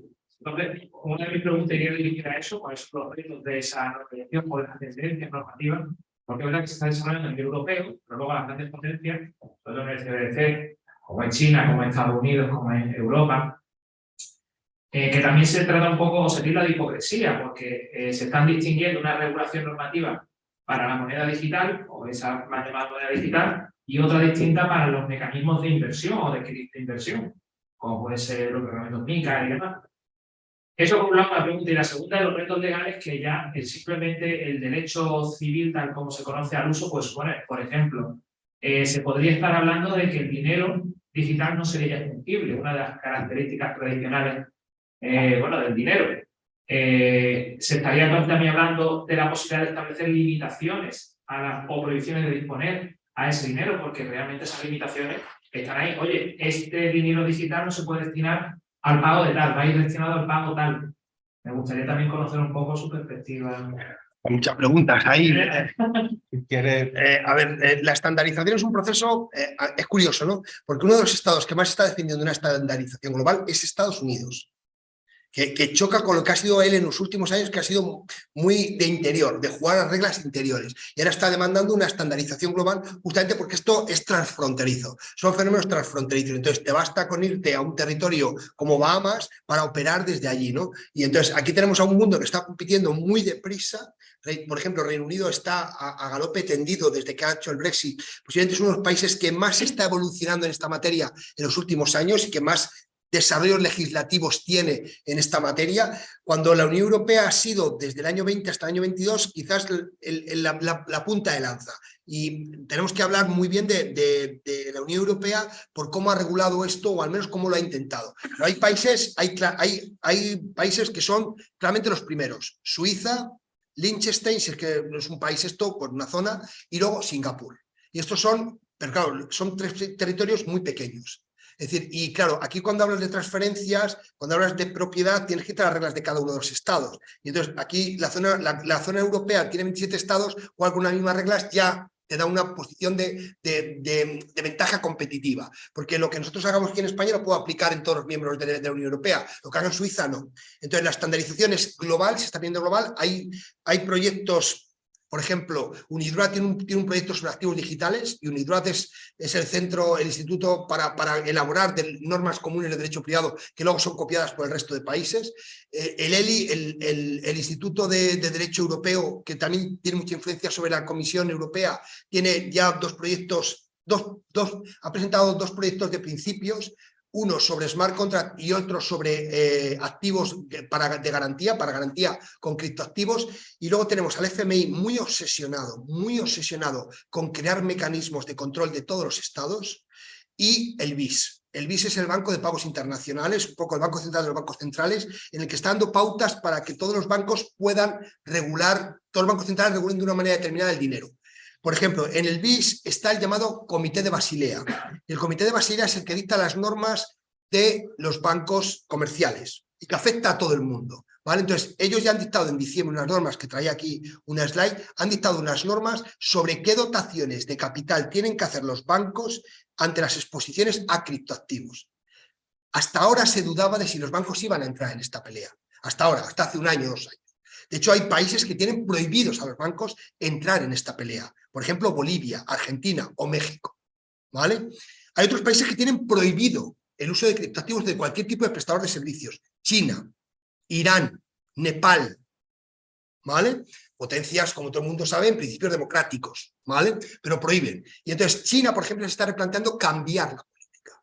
Y lo dejo claro. Nosotros no podemos hacer prohibiciones absolutas de los criptoactivos, porque las relaciones peer-to-peer siempre van a estar ahí. La única manera de cortar relaciones entre particulares es cortando el cable de Internet. Es así de claro. Si no cortas el acceso a Internet, los particulares harán transacciones. China no ha prohibido las relaciones peer-to-peer, ha prohibido los prestadores de servicios. Y China es uno de los principales países en número de usuarios del mundo. Entonces, por eso, estoy diciendo, hemos fallado. ¿Pero por qué ha hecho China eso? Porque tiene la mayor blockchain del mundo, la BSN. Y tiene una criptomoneda propia de Banco Central emitida, el yuan digital. Por lo tanto, está empezando a querer unificar también parámetros, porque necesitamos estandarizar todo esto a nivel global.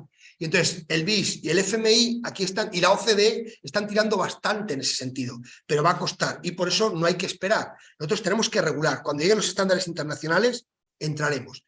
La regulación, por la regulación necesita una considerable adaptación, Por ejemplo, si entra un euro digital, primero hay que resolver si podemos emitir moneda digital. Habrá que cambiar la normativa del Banco Central.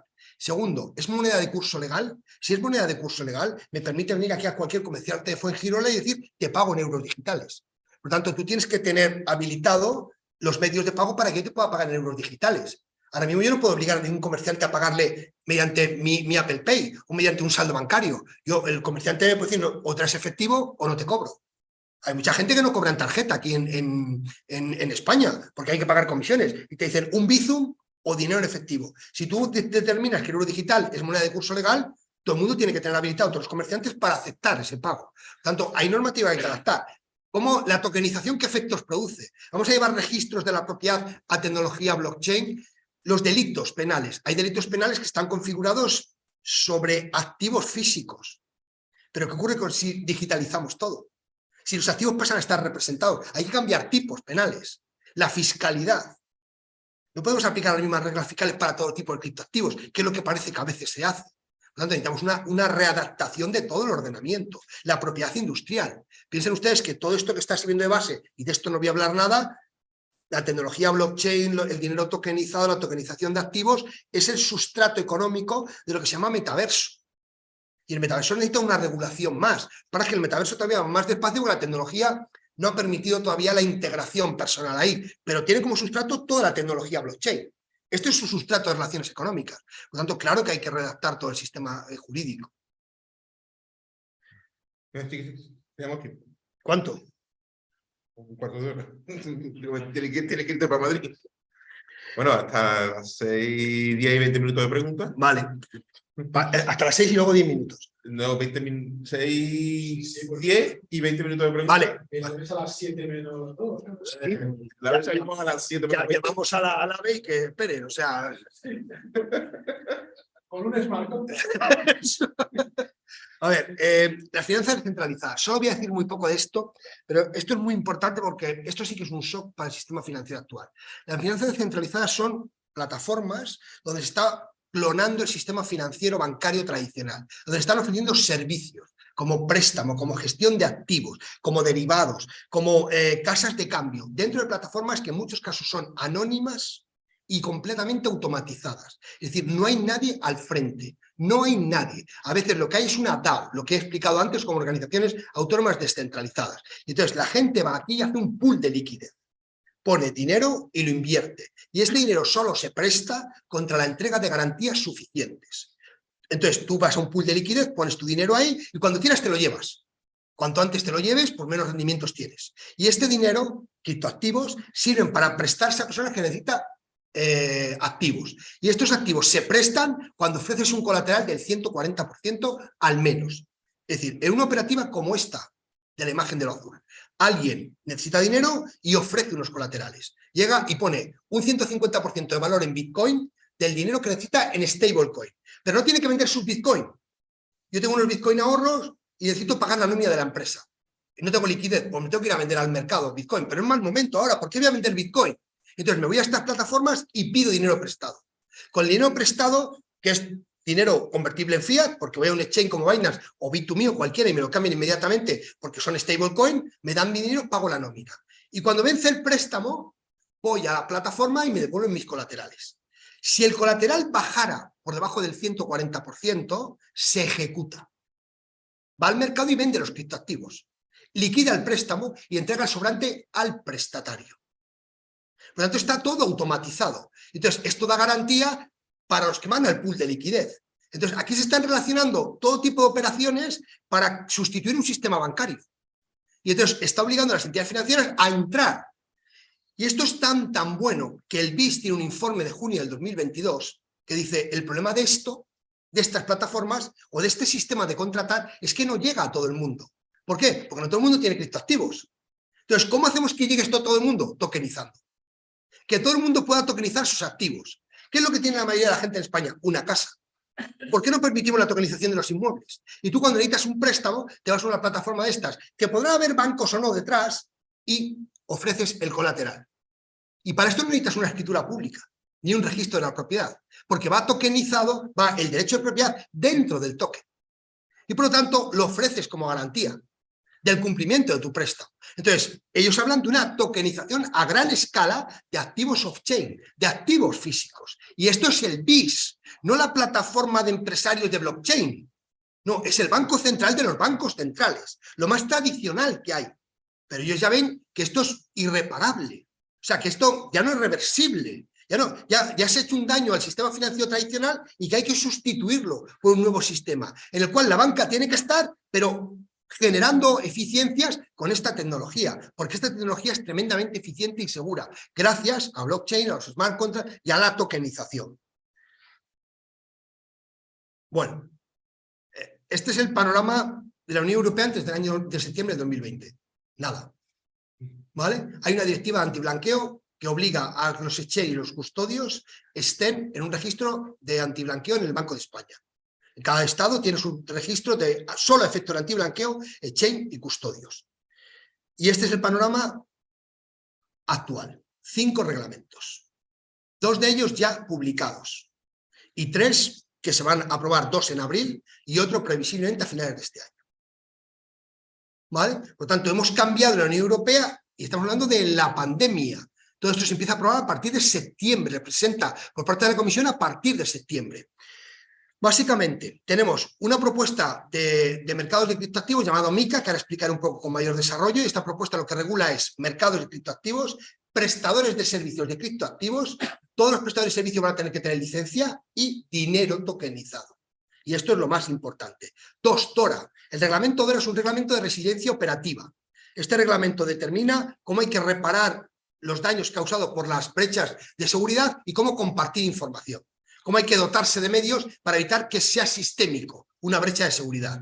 3, el reglamento de infraestructuras de mercado, que voy a explicar a continuación por las posibilidades que habilita para la tokenización de inmobiliaria o de inversiones inmobiliarias. Se habilita que podamos emitir instrumentos financieros en tecnología blockchain. Esto es hiperrevolucionario. Es decir, vamos a poder emitir acciones, bonos y participaciones de fondos de inversión en tecnología blockchain. Y si esto resulta, se va a sustituir el sistema actual por tecnología blockchain. Los mercados de valores funcionarán en tecnología blockchain. Esto se aplica desde el 23 de marzo. Faltan 22 días. Y esto entra en vigor en toda la Unión Europea. ¿Vale? Por lo tanto, no para determinadas, hay unos límites de capitalización, está pensando en Mediada, no está pensando en Telefónica todavía, por eso se llama régimen piloto, porque vamos a ver cómo funciona. Si en 3 años esto va bien, sustituimos todo. Es un reglamento. Les recuerdo, son ustedes juristas, los reglamentos se aplican directamente, no es directiva. Todos estos 5 son reglamentos. Así que piensen en la mentalidad de la Unión Europea. Aquí no estamos para perder el tiempo. Ya hemos perdido el tiempo bastante. Si queremos llevar esto adelante, hay que aplicar reglamentos, no directivas. Así que esto se aplica imperativamente en todos los Estados miembros. ¿Vale? Por lo tanto, España podría haberse hecho la remolona. Da igual, porque yo como ciudadano puedo exigir el cumplimiento de este reglamento. De los 5. MiCA se va a aprobar en abril. El reglamento del régimen piloto ya está aprobado y entra en vigor, publicado, y entra en vigor en el 23 de marzo. Luego el reglamento de IDAS 2, que ya les he hablado de la identidad digital y el reconocimiento de leyes electrónicos. Y luego un reglamento de control antiblanqueo de las transferencias de criptoactivos. Sobre todo, este reglamento trata de controlar las transferencias de wallet autoalojadas, es decir, las que no están en exchange, a wallet en exchange. Es decir, que si yo recibo una transferencia de una wallet de alguien que no está en un exchange, que no ha estado de alta, tengan que hacer un control de quién viene esa transferencia. Las wallets autoalojadas son el mecanismo que tenemos los ciudadanos para recoger criptoactivos sin intermediarios. De hecho, el fin de Bitcoin es estar en una wallet autoalojada, es decir, que la gente sea independiente de terceros, que la gente transfiera activos entre sí, como el dinero en efectivo. ¿Vale? Entonces, hay una honda preocupación con este tipo de wallet autoalojada. Entonces, hay un reglamento para que haya una trazabilidad y cuando haya sospechas, se dé información a SEPLAC por si hubiese la comisión de algún tipo de delito o de blanqueo de capitales. ¿Vale? Entonces, estos serían los 5 reglamentos.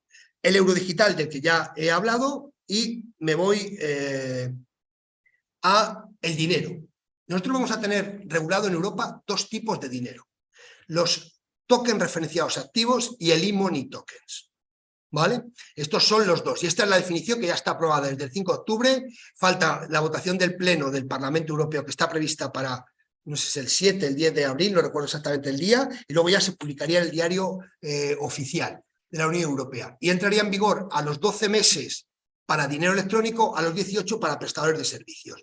Entonces nosotros vamos a tener dos tipos de dinero tokenizado. Las stablecoin tal y como las he explicado y el dinero electrónico tokenizado. Euros digitales, ¿vale? Bancarios representados, tokenizados en una blockchain.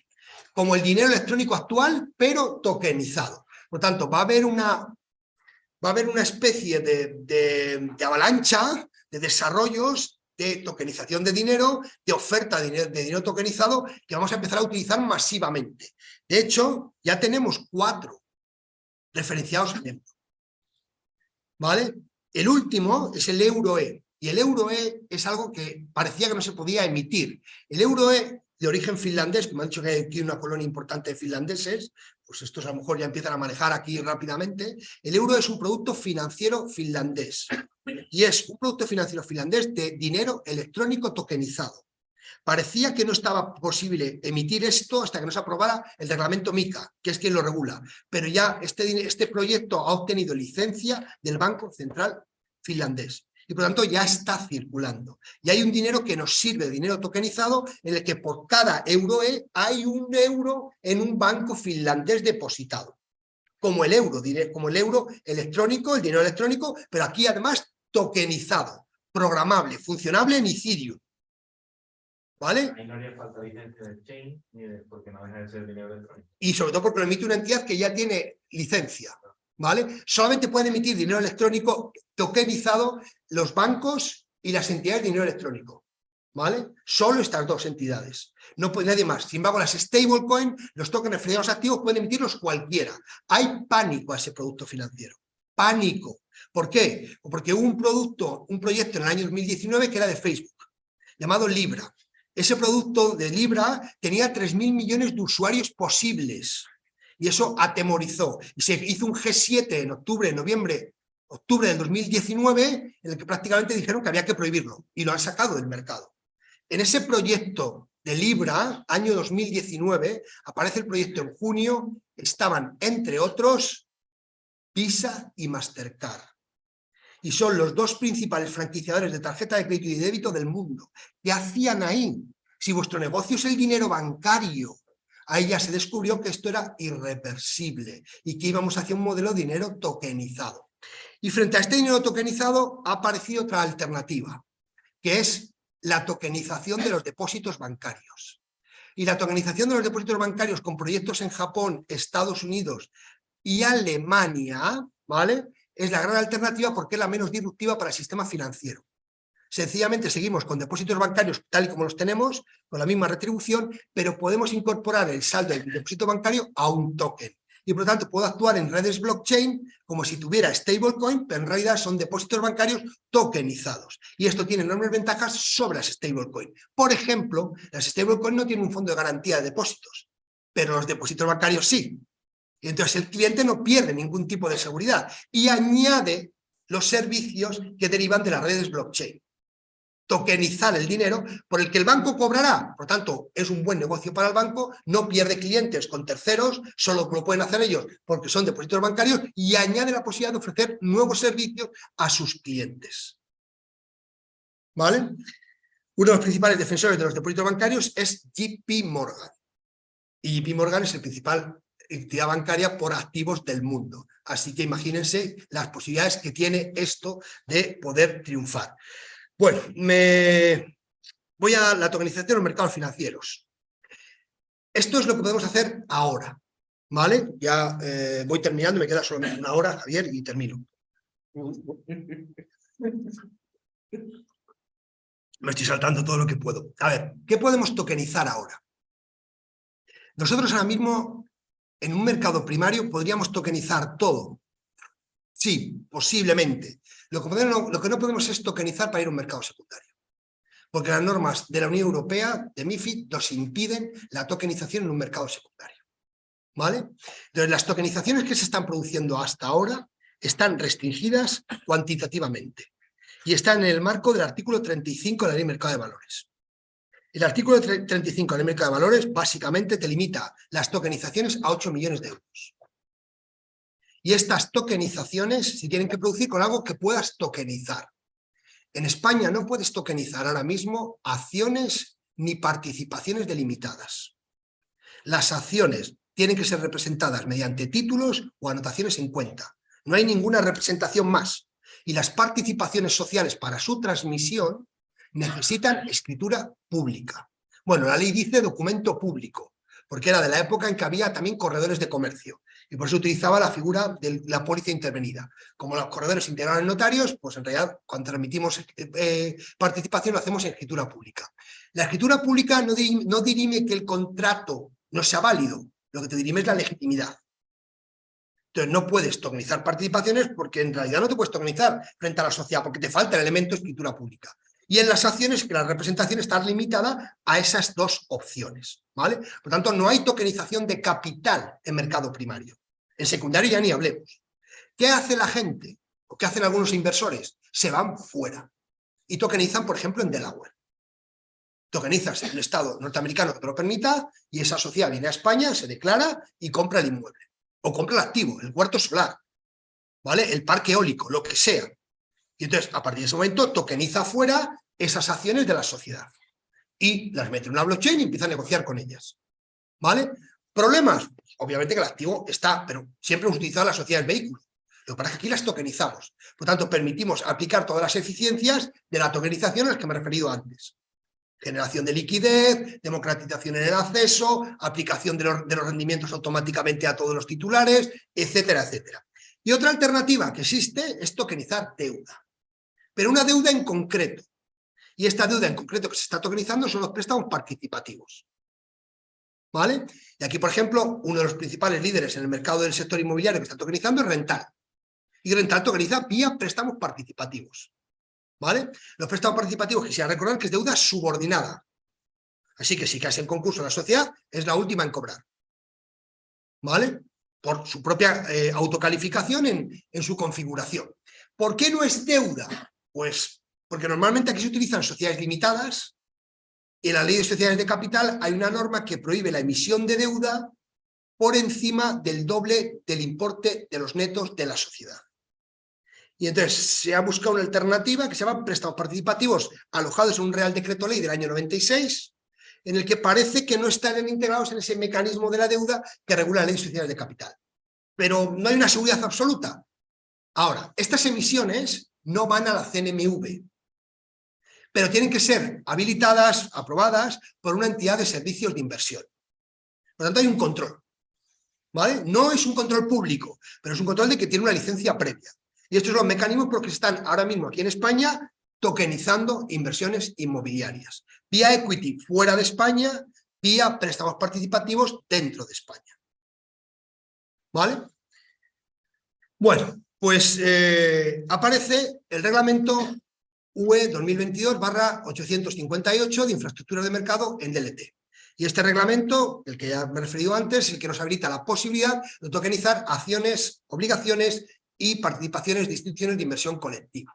Por tanto, esto abre posibilidades que hasta este momento desconocíamos o que no teníamos, porque no teníamos un mercado secundario. Cuando Rental, por ejemplo, tokeniza las participaciones, los préstamos participativos, pues tiene que habilitar ahí una zona poco sensible donde tú puedes vender tus participaciones, pero no puedes hacer una oferta pública, porque sería un secundario en el que no puedes acceder.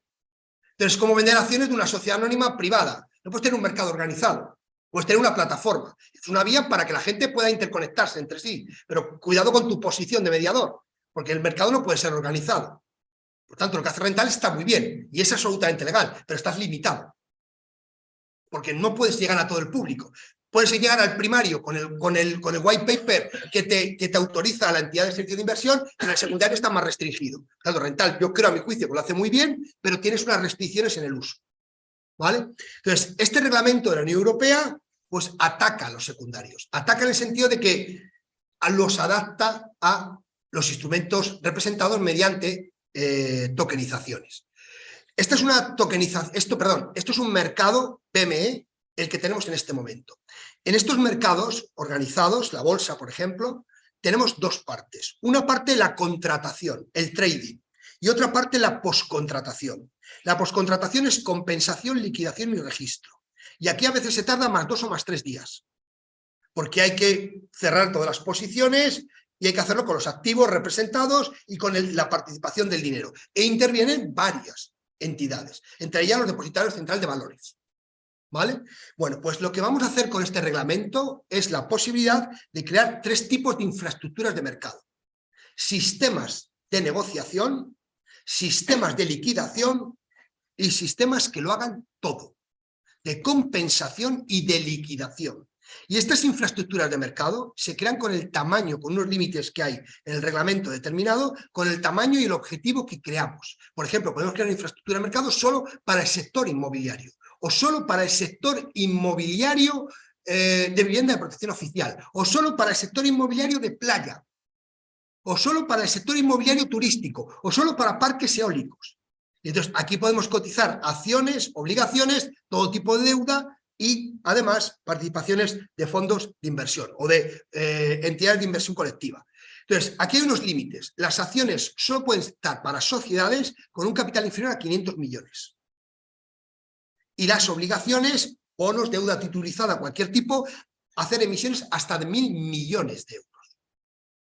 ¿Vale? Por lo tanto, la plataforma puede dar juego a varias entidades y con estos límites cada entidad puede entrar. ¿Por qué? Porque estamos en un régimen piloto. Hay que ver cómo funciona esto.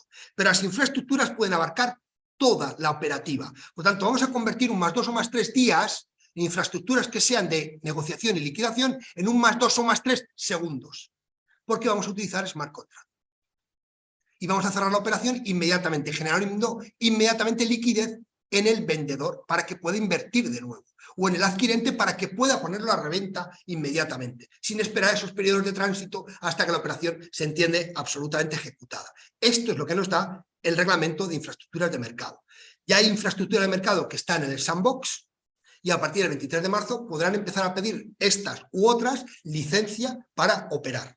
No sabemos cuánta gente va a pedir licencia, aquí o en toda Europa. Piensen ustedes que va a haber 27 estados compitiendo por atraer inversión, porque hay infraestructura de mercado donde tú puedes ir con tu negocio y cotizarlo allí, porque vas a cotizar en todo el mercado europeo. Nosotros en Grant Thornton tenemos inversores latinoamericanos que están viniendo a pedir cotizar aquí. Gente que quiere abrir su propia infraestructura de mercado en Europa. ¿Por qué? Porque allí no lo puede hacer. Entonces, esta regulación atrae inversión. La regulación no espanta la inversión. Nos estamos dando cuenta, parece que nos estamos dando cuenta algunos, de que la buena regulación, y esta lo es atractiva de inversión. Bueno, podría hablar de los beneficios de la tokenización, pero luego si quieren, o de los beneficios de la tokenización de la deuda.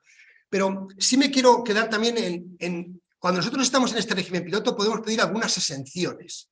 Y hay una exención que a mí me gusta mucho, no sabemos cuánto se va a aplicar esto.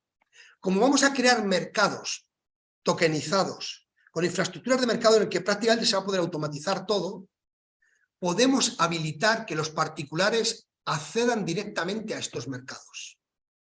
De tal manera que yo puedo comprar una acción de Telefónica y ahora necesito una sociedad, agencia de valores o entidad financiera para colocarla en el mercado. Tengo que buscar a alguien con licencia que lo haga. Con estas infraestructuras de mercado yo particular puedo acceder sin nadie. Si esa infraestructura de mercado habilita esta opción. Por tanto, habilita que haya mercados 24/7 abiertos, como los hay ahora mismo en los exchange. Ahora mismo yo puedo vender o comprar Bitcoin a cualquier hora del año. Ni en Nochevieja me dejan parar. ¿Vale? Pues eso lo puedo hacer con infraestructuras de mercado. Fíjense que los mercados de valores ahora cierran los viernes y ya no abren hasta el lunes por la mañana. Con esta infraestructura de mercado pueden no parar y se puede dar acceso a cualquier particular para que entre y venda o compre o haga lo que quiera en la operativa, porque la operativa está asegurada por las operaciones atómicas. Y por lo tanto es muy difícil que aquí alguien incumpla la prestación asumida, justamente por la existencia de la propia infraestructura y de su configuración. Bueno, y a raíz del reglamento, y con esto ya voy terminando, el gobierno se descuelga con un proyecto de ley del mercado de valores y servicios de inversión. Y digo se descuelga porque no era esperable, apareció uno en mayo del 21, pero creíamos que esto se había olvidado y de repente apareció un proyecto de ley, porque no es necesario, es un reglamento. Y como es un reglamento, los estados no tienen que hacer nada, como mucho flexibilizar, pero el reglamento se aplica sí o sí. Y sin embargo España va a tener un proyecto, bueno, va a tener una ley, ya acaba de pasar el trámite del Senado y está pendiente del Pleno del Congreso para ratificar unas breves modificaciones que se han producido en el Senado, breves. Por tanto, vamos a tener ante el 23 de marzo publicada en el BOE con casi toda probabilidad esta ley. Luego entrará en vigor a los 20 días. Entonces, esta ley habilita un régimen completo de representación en DLT y reconoce al registro en DLT la posibilidad de producir efectos erga omnes, la posibilidad de reconocer las adquisiciones a non domino. Por tanto, dota de una seguridad jurídica plena. Hace un sistema muy similar en efectos a el de las representaciones mediante anotaciones en cuenta. Por tanto, lo hace competitivo con el sistema de representaciones en anotaciones en cuenta. Si esto funciona, el sistema de anotaciones en cuenta tiene los, iba a decir días, los años contados. Porque esto es mucho más eficiente y además va a desplegar idénticos efectos. ¿Vale? Me dirán, perdón. Como ha comentado el marzo, no es que complete la que se pueden emitir acciones. Cualquiera, en cualquier blockchain en Alantria. Perdón. Tú tienes. Perdón. El reglamento es el que establece la entrada en vigor del 23 de marzo.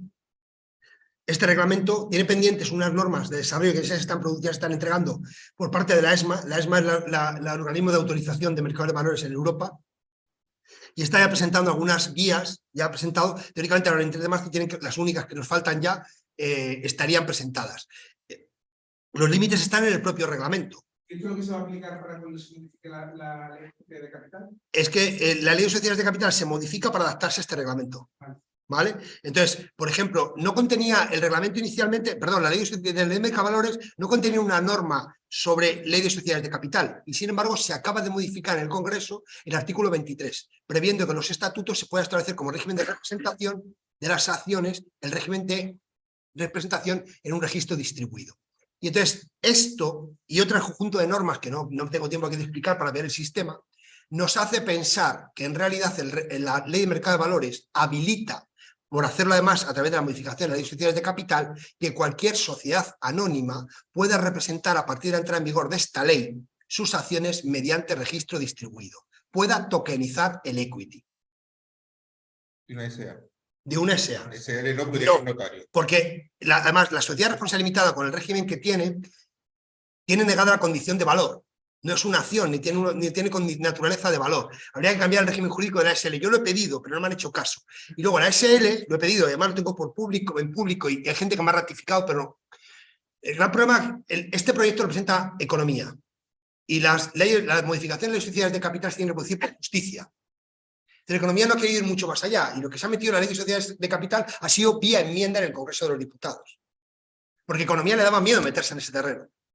Siempre estamos ahí desajustando. Vamos a hacer una cosa común, pues parece que tampoco se puede esto, ¿vale? Pero lo cierto y verdad es que la ley parece habilitar la posibilidad de que cualquier anónima pueda ahora mismo representarse, ahora mismo, cuando entre en vigor esta ley, representarse mediante un sistema de registro distribuido. Y por lo tanto ya no tendríamos que irnos fuera para tokenizar una sociedad vehículo titular de un inmueble, sino que podríamos hacerlo con el equity dentro de España.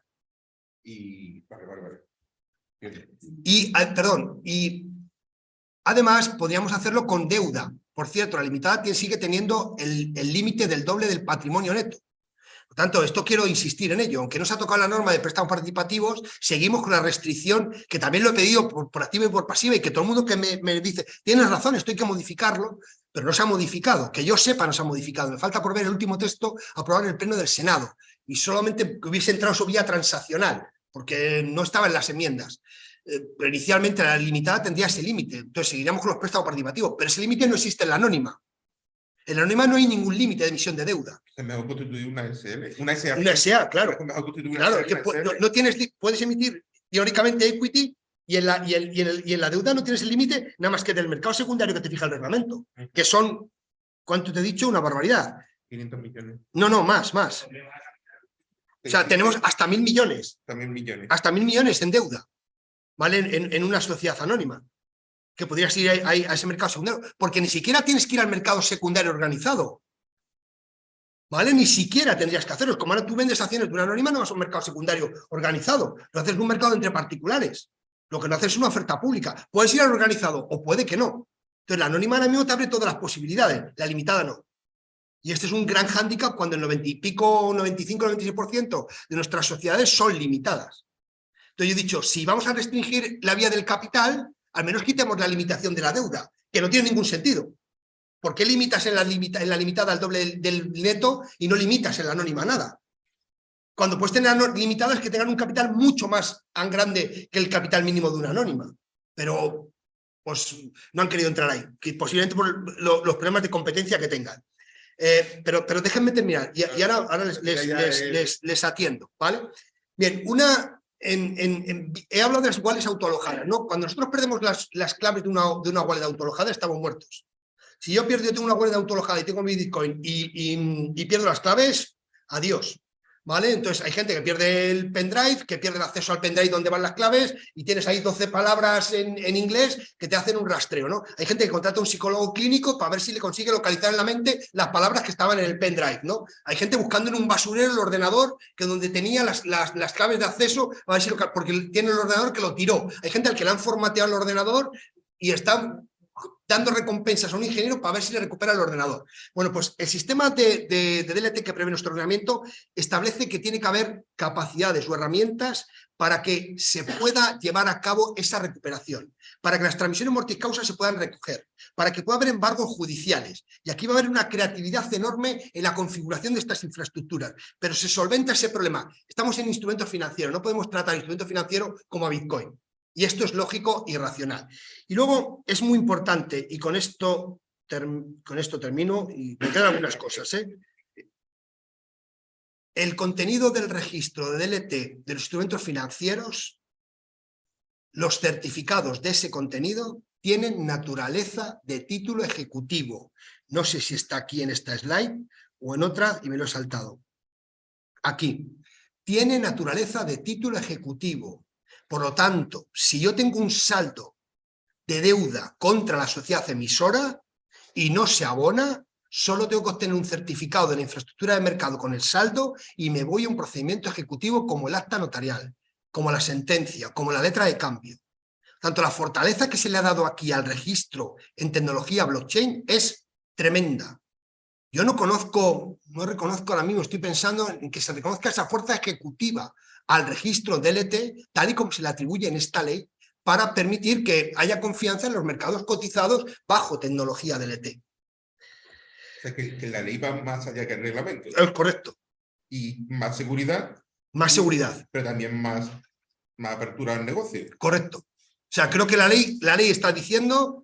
Empecemos a tokenizar. ¿Y eso se va a auditar o se tiene que hacer un... Eso es una infraestructura de mercado. La infraestructura de mercado es la responsable de todo el registro. Necesitas licencia de la CNMV. Y luego los que coticen tienen que pasar el procedimiento.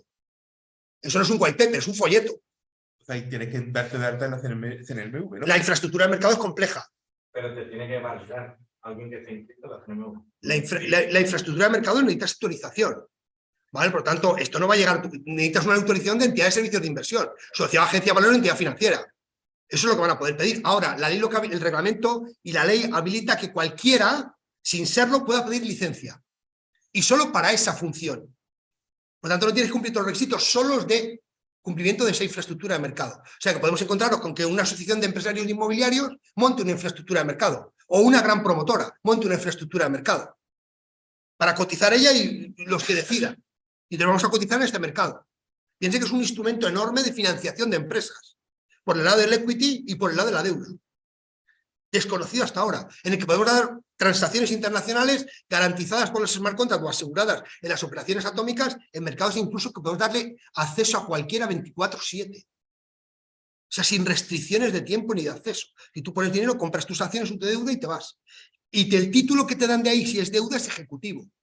Con las garantías que se están dando son considerables, o sea, se están haciendo aperturas a un mercado desconocido, con una tecnología que todavía nos tiene muchas cosas que enseñar, pero que nos permite multitud de posibilidades. Claro, estos tokens luego los puedo llevar a DeFi. Si la infraestructura me permite, puedo cogerlos y aplicarlos como colaterales en una plataforma DeFi. Y claro, las plataformas DeFi, con esto termino, las plataformas DeFi me permiten los flash loan. Los flash loan son en los que la gente ya me echa directamente de la sala cuando os explico. ¿Vale? Los flash loan nos sirven para, por ejemplo, refinanciar. Un flash loan es un préstamo que me lo conceden y lo devuelvo. ¿Cómo que lo conceden y lo devuelven? Sí, no hay ni intereses. Te lo conceden y lo devuelves. ¿Para qué te lo conceden? Para hacer refinanciar. Para refinanciar una deuda. Yo tengo una deuda, he pedido un préstamo en una plataforma al 10. Y como he pedido una deuda en una plataforma al 10, tengo que entregar unos colaterales del 150 respecto del principal que me dan. Por tanto, yo tengo aquí mis colaterales del 150. Y ahora encuentro una plataforma al 5. Y yo digo, me quiero pasar de la plataforma del 10 al 5. Hagan ustedes esto con una deuda hipotecaria. Y luego me dicen cuánto tardan. ¿Vale? Un mes. Tienen que ir al banco, luego al otro banco, luego al notario, al registro, un mes, 3 semanas. Bueno, pues esto lo he hecho en un minuto. ¿Cómo? Pido un flash loan. Con el flash loan pago el primer préstamo. Me liberan las garantías del primer préstamo. Las garantías del primer préstamo se entregan en el segundo préstamo. Me liberan el principal del segundo préstamo y pago el flash loan. Y lo pago sin intereses. ¿Por qué? Porque no me han prestado nada. Se lo pago la comisión del flash loan. Y la operación es atómica. Solo me lo dan si directamente lo estoy ejecutando y entregando. Por lo tanto, la operación es atómica, cierra todo el círculo y completa toda la operativa. DeFi es tan importante y tan relevante que ya hay banca que ha pedido préstamos. En MakerDAO, por ejemplo, y ha entregado préstamos hipotecarios tokenizados. Previamente los ha titulizado y luego los ha tokenizado. Ahí tienen a Société Générale. Pidió préstamos, entregó préstamos titulizados, tokenizados y le dieron stablecoin de DAI. Buenas tardes.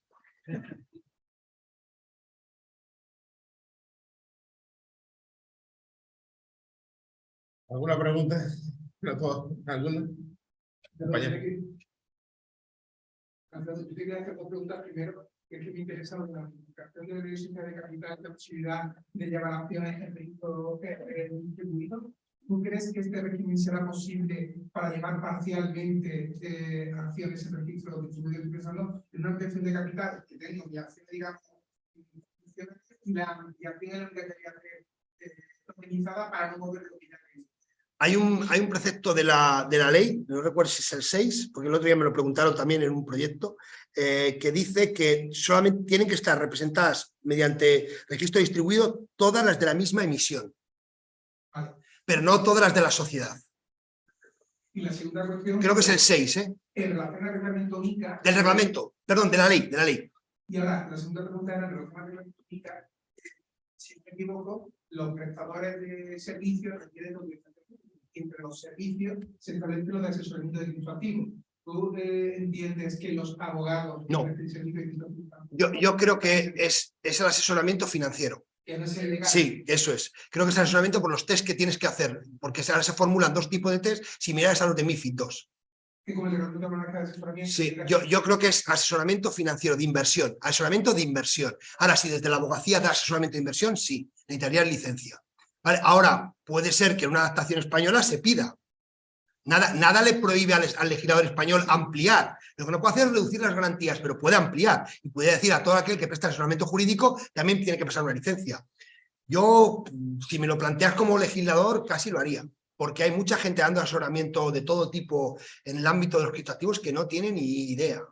A mí me da mucho miedo la gente que abre una puerta y dice soy asesor.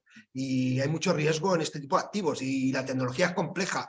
Que menos que exigir una formación determinada y un seguro de responsabilidad civil, por ejemplo, que te garantice la prestación de un servicio adecuado. ¿Qué menos? A todo tipo de asesores en este ámbito, al menos durante los primeros años. Pasa que el problema, no sé si era fácil, de hecho en España no había empresas de seguro que prestaran. Ahora ya sí. ¿Ya empieza a ver? Sí, ya empieza a haber. Pues ya empieza a haber garantía y empezamos a estandarizar servicios. Por ejemplo, los servicios de custodia son los servicios más delicados que hay aquí.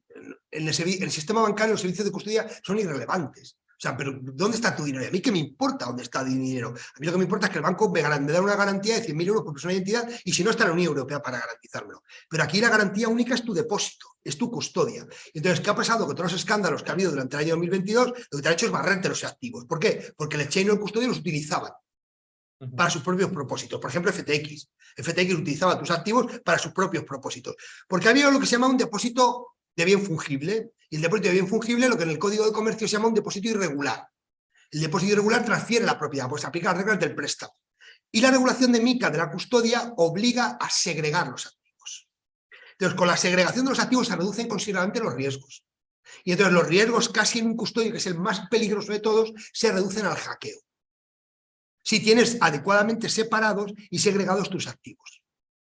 Y en un prestador de servicios es que ni siquiera tienes custodia. No tocas los activos nunca. Por lo tanto, es que te equivoques. Por lo tanto, no creo que sea no creo que haya una especial valoración de los riesgos más allá del típico asesor, del que tenemos en este momento. Al margen de evaluar concretamente ese riesgo de equivocarte en el asesoramiento jurídico. ¿Por qué es jurídico? Porque si es financiero, tienes que estar. Alfredo, una pregunta online, ¿vale? Mira, José Andrés Rodríguez. Alfredo, gracias por la charla. Eres sin duda un referente de este tema. Que mi madre está escribiendo. Está escribiendo aquí mi madre, por Muy importante, ha dicho lo del Bitcoin, mi fecha es el 3 de diciembre, ¿vale? Os doy luego visuales. Pregunta, ¿sabes si el reglamento regula las condiciones que han de cumplir el oráculo? No regula nada, el MiCA no regula nada sobre los smart contracts. Vale. No regula. Y este es un gran problema que tenemos con los smart contracts porque no tenemos regulación. Son muy obsesivos sobre la regulación de los oráculos. Necesitamos un régimen muy severo de responsabilidad del oráculo cuando produce o sabe que produce un dato con efectos frente a terceros. O sea, casi le aplicaría un régimen de auditor de cuentas, casi. Si no más, ¿eh? Si no más. Ahora es riesgo TIC, pero solamente en el sector financiero. Y se aplica a los prestadores de servicios. Se aplica a los prestadores de servicios de MiCA. Vale. Hay una referencia. Manuel Velasco Carretero, muy interesante la disertación, Alfredo. Coincido con usted en que en relación a las criptomonedas no son fraude en sí, pero últimamente en línea con la última doctrina del Banco Central Europeo las califico como juego de azar más que inversiones tradicionales propiamente dichas. ¿Qué opina? ¿De qué criptomoneda hablamos? Ahora mismo hay 11.000 criptomonedas en activo que están funcionando. Ha habido 20.000, por tanto hay 9.000 que se han quemado aproximadamente. Yo creo que Bitcoin no me parece una estafa. ¿Quién estafa detrás de Bitcoin? ¿Satoshi Nakamoto? ¿Quién es Satoshi Nakamoto? ¿Cuál es el estafador, ¿no? Detrás? Ahora, ¿hay estafas dentro de las criptomonedas? Muchas. ¿Vale? Sin ninguna duda. Pero Ethereum, por ejemplo, es una estafa. Hay una fundación detrás, hay una persona que crea. El banco de inversiones europeo está haciéndolo en Ethereum. Esta moneda que yo he dicho finlandesa, que es un euro, un e-money token, pues lo está haciendo en Ethereum. También son estafados. Entonces, ¿hay estafas? Sí, cuidado. Yo digo, mucho cuidado. Hay que ir. Y las criptomonedas no tienen generalmente un respaldo detrás. Ethereum sí, porque tiene un proyecto empresarial detrás, un proyecto de construcción. Pero hay muchas criptomonedas que son puramente especulativas. Mucho cuidado con esto. Había 20.000, hemos comentado, había 20.000 Claro. criptomonedas y han quedado 11, o sea, y muchas ya van a caer, no hay nada detrás de ellas. Digo el disclaimer de la CNMV. Los criptoactivos pueden producir una pérdida total de su inversión. No están regulados. Y no es aconsejable para inversores no especializados. Para que la CNMV no me diga nada. O sea, no me digan, eres un influencer, ¿no? Pero yo he dado el mensaje, no soy influencer y encima doy el mensaje. Hola Alfredo, gracias por tus explicaciones. ¿Qué licencia va a ser requerida para la inscripción y registro de instrumentos financieros de blockchain? Entiendo que no se contempla a corto plazo ninguna otra forma de tokenizar inmuebles que hacerlo de forma indirecta mediante emisión de valores. ¿Es correcto? Ahora mismo no podemos tokenizar inmuebles con efectos erga omnes, vuelvo a insistir en ello. Podemos tokenizar el derecho de propiedad si queremos, pero el derecho de propiedad está en el registro. Por tanto, esto tiene solamente efectos jurídico obligacionales. ¿Vamos a transmitir la propiedad? Sí, pero cuando vayamos a desplegar efectos erga omnes al registro, necesitamos escritura pública e inscripción en el registro. ¿Para qué hemos tokenizado el inmueble? ¿Podemos tokenizar el alquiler? Sí, porque el alquiler son los flujos. Y eso ya hay empresas aquí en España que están tokenizando el alquiler y venden en plataformas el derecho de alquiler, ¿vale? Pero el inmueble hoy por hoy indirectamente. Equity, en su caso, si interpretamos adecuadamente, interpretamos en el sentido del proyecto de ley y deuda. Vale, pero por ejemplo, si tengo una SA y tiene varios inmuebles, yo cada inmueble sí lo puedo salir con un tokenizar mi préstamo convertible. Pero no tokenizas el inmueble. No, el préstamo. Eso es. Tú tokenizas un préstamo cuya finalidad es aplicar a un inmueble concreto. Claro, porque si le hemos dicho que tokenizas proyectos. A partir del 23 puedo tokenizar las acciones, sí. Pero claro, yo no voy a montar una sociedad por cada inmueble. Pero tú tokenizas sobre proyectos. Y con Smart Contracts, por ejemplo, le puedes asegurar a tus inversores que ese dinero solo va a ir a ese proyecto. O sea, que mira, yo voy a hacer un proyecto en Málaga y otro lo voy a hacer en Sevilla. Y yo es que solo quiero Málaga. Entonces yo voy a invertir en este proyecto dentro de una sociedad, pero tengamos en cuenta que dentro de una sociedad solo hay un patrimonio y hay una personalidad jurídica. Sí. ¿Vale? Esas normas no las vamos a saltar, pero yo sí lo que puedo es condicionar, mientras que no caigamos en concurso, la aplicación de unos recursos a un proyecto determinado, como se hace ahora. Correcto. O sea, ahora tenemos empresas inmobiliarias que lo que hacen es distintos proyectos con distinta inversión, pero si la empresa cae en concurso, ahí creamos una bolsa única de recursos. Buenas tardes. ¿Cuál es tu opinión sobre el uso de la tecnología blockchain en los registros públicos de propiedad? ¿Hay algún avance orientado a poder tokenizar el derecho de propiedad? Gracias por su respuesta y saludos desde El Salvador. Desde El Salvador. Desde El Salvador. Virgen Santa. A ver, yo defiendo, y esto lo saben los registradores, y les tengo enorme aprecio, yo defiendo... No nos busquemos enemigos. No, y además los tengo aprecio, a ellos los notarios. Otra cosa es que ellos entre ellos no suelen tener ese aprecio, pero yo sí les aprecio a los dos, porque creo que tenemos dos cuerpos de juristas extremadamente preparados que podrían ser una buena ventaja competitiva frente a otros estados europeos en esta materia, para crear registros de todo tipo en blockchain, no solamente registros de inmuebles, sino registros de vehículos o registros de obras de arte, de lo que llamamos NFTs. Ayer di una charla en el Thyssen, en Madrid, en el Museo Thyssen, sobre NFTs y defendí la creación de una plataforma en España por las bondades de nuestra regulación en ese sentido. Sobre los bienes inmuebles, necesitamos una modificación sustancial de todo el ordenamiento para llevarnos el registro de la propiedad a tecnología blockchain. Pero en ese registro en tecnología blockchain sigo defendiendo el juicio de validez legal. Es decir, que tiene que haber una actuación de quien registre, de que la transacción responde a los parámetros legales. No quiero quitar la calificación legal del registrador. Ahora, ¿quién califica? Pues me parece claro que los registradores, pero también me pregunto, ¿y los notarios por qué no? El oráculo. Sí, pero el oráculo es diferente. El oráculo es alguien que me suministra un dato, no que valida. Y el oráculo tenemos que sacarlo. Tiene que tener un régimen diferente. Un registrador podría ser un oráculo. Por ejemplo, para certificar la muerte de alguien. O sea, ¿por qué no empezamos a hacer herencias automatizadas por smart contract? Pero, o sea, yo quiero transmitir mi herencia a mis 3 hijos. Cuando yo me muera, quiero que mis criptoactivos vayan a mis 3 hijos, a partes iguales. Entonces yo le creo un smart contract y le digo al smart contract, oye, el día que yo me muera, abre 3 cuentas, 3 wallets a mis 3 hijos, das un tercio a cada uno de ellos, de mis activos, y les notificas a sus cuentas de correo las claves pública y privada para acceder a sus cuentas.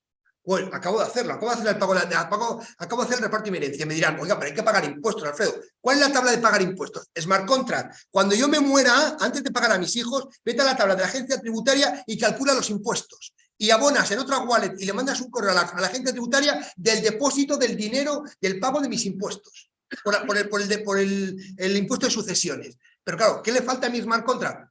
Saber cuándo yo me muero. Y yo me muero off-chain, lo dejo claro. No me muero dentro de la blockchain, me muero fuera. Por lo tanto, alguien tiene que decir, Alfredo Muñoz se ha muerto. Pues, ¿por qué no puede hacer un registro a un notario? Pero no podemos crear un registro de fedatarios públicos que certifiquen fallecimientos y que asuman la responsabilidad si el dato es erróneo. Alfredo Muñoz se ha muerto, se comunica un registro de notarios, de fedatarios públicos, registrados y notarios. Alfredo se ha muerto el 23 de diciembre del 2027. Joder, madre mía, si me muero ese día. 23 de diciembre de 2027. Y pones el dato. ¿Te equivocas y no me he muerto? Pues tienes que asumir la responsabilidad, como la asumen ahora. Cuando inscriben inadecuadamente, asumen responsabilidad. Cuando en la escritura cometen un error de fe pública, asumen responsabilidad. Entonces, si tenemos estos profesionales tan bien preparados, que son extraordinariamente buenos juristas, ¿por qué no aplicarlos? Y crearnos en un país que dé seguridad jurídica a todas las operaciones que puedan venir a España. Por ejemplo, obras de arte. ¿Por qué no creamos una plataforma en que todos los artistas vengan a depositar sus obras de arte a una blockchain aquí? Y les demos seguridad a artistas e inversores de la fiabilidad y de la operativa de esa blockchain. Por tanto, soy favorable a trasladar la blockchain, pero no de perder las garantías que tenemos ahora mismo en los registros de la propiedad. Creo que la calificación jurídica, el juicio de legalidad tiene que seguir haciéndose. Y que esta es la última. Buenas tardes. Me gustaría preguntar en el caso de tokenizar un inmueble o un derecho económico sobre un inmueble. ¿Cómo se puede evitar que ese mismo inmueble o derecho económico sobre el mismo no se tokenice por duplicado? Bueno, pues el inmueble no puedo tokenizarlo, ¿vale? Y entonces, para desplegar efectos frente a terceros, es aceptable que yo pudiera recoger, que algunos derechos pudieran recogerse como tokenizados en el registro de la propiedad. No se ha hecho todavía, pero los registradores están abiertos a esta situación. Y si hago una emisión de préstamos participativos o de acciones, es que la exclusividad deriva de los efectos que produce el registro en DLT, de la infraestructura del mercado. Por tanto, eso sí que ya nos va a proteger. Pero ahí no identificas al inmueble. Eso irá en el folleto. Por tanto, hoy por hoy esa unicidad no la tenemos. Sobre un inmueble, porque sencillamente es que no podemos tokenizarlo. Bueno, pues ya llegamos a su fin, ya son 2 horas y tiene que irse para Madrid y vamos. Cuchillo, muchísimas gracias, Alfredo.